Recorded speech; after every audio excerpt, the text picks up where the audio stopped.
ਪਿਛਲੇ ਦਿਨੀ ਇੱਕ ਪੋਸਟ ਪਾਈ ਗਈ ਸੀ ਤੁਹਾਡੇ ਵੱਲੋਂ। ਪੋਸਟ ਉਹ ਡਿਲੀਟ ਕਰ ਦਿੱਤੀ ਗਈ। ਉਹ ਪੋਸਟ ਬਾਰੇ ਦੱਸੋ ਕਿ ਅਸਲ ਦੇ ਵਿੱਚ ਉਹ ਡਿਲੀਟ ਕਰੀ ਕਿਉਂ?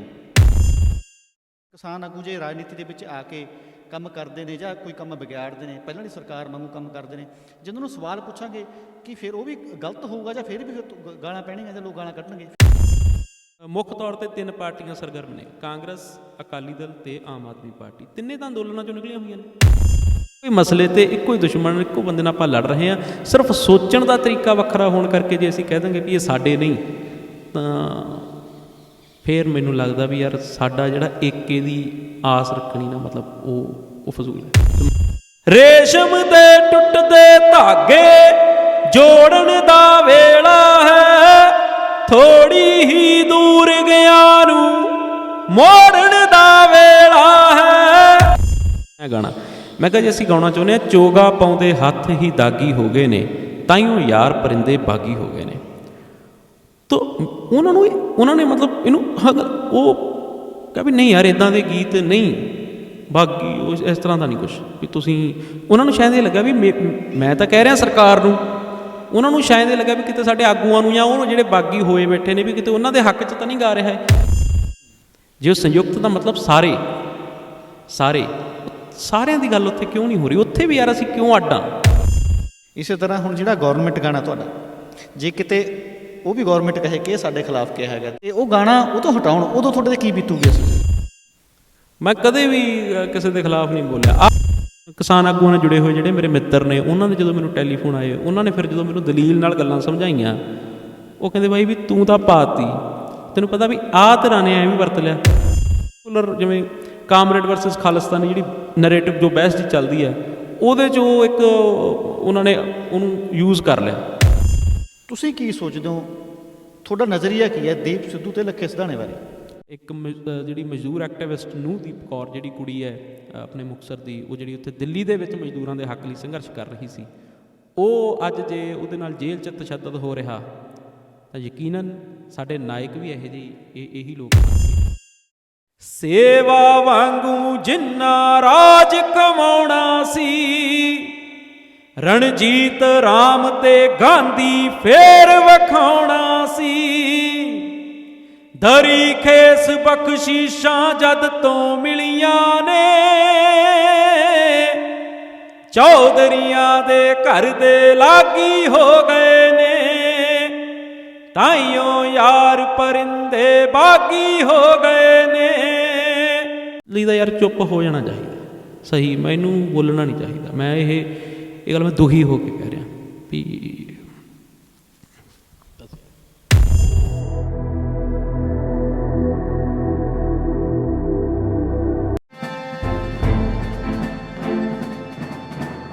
ਪੰਜਾਬ ਸਟਾਰ ਦੇਖਣ ਵਾਲੇ ਸਾਰੇ ਦਰਸ਼ਕਾਂ ਨੂੰ ਪਿਆਰ ਭਰੀ ਸਤਿ ਸ਼੍ਰੀ ਅਕਾਲ। ਦੋਸਤੋ, ਮੈਂ ਸੁਖਵੀਰ ਸਿੰਘ ਖੜਿਆਲ ਤੁਹਾਡਾ ਸਵਾਗਤ ਕਰਦਾ। ਅੱਜ ਅਸੀਂ ਜਿਸ ਸ਼ਖਸੀਅਤ ਨੂੰ ਤੁਹਾਡੇ ਰੂਬਰੂ ਕਰਨ ਜਾ ਰਹੇ ਹਾਂ, ਉਹ ਕਿਸੇ ਜਾਣ ਪਹਿਚਾਣ ਦੇ ਮੁਹਤਾਜ ਨਹੀਂ ਹੈਗੇ।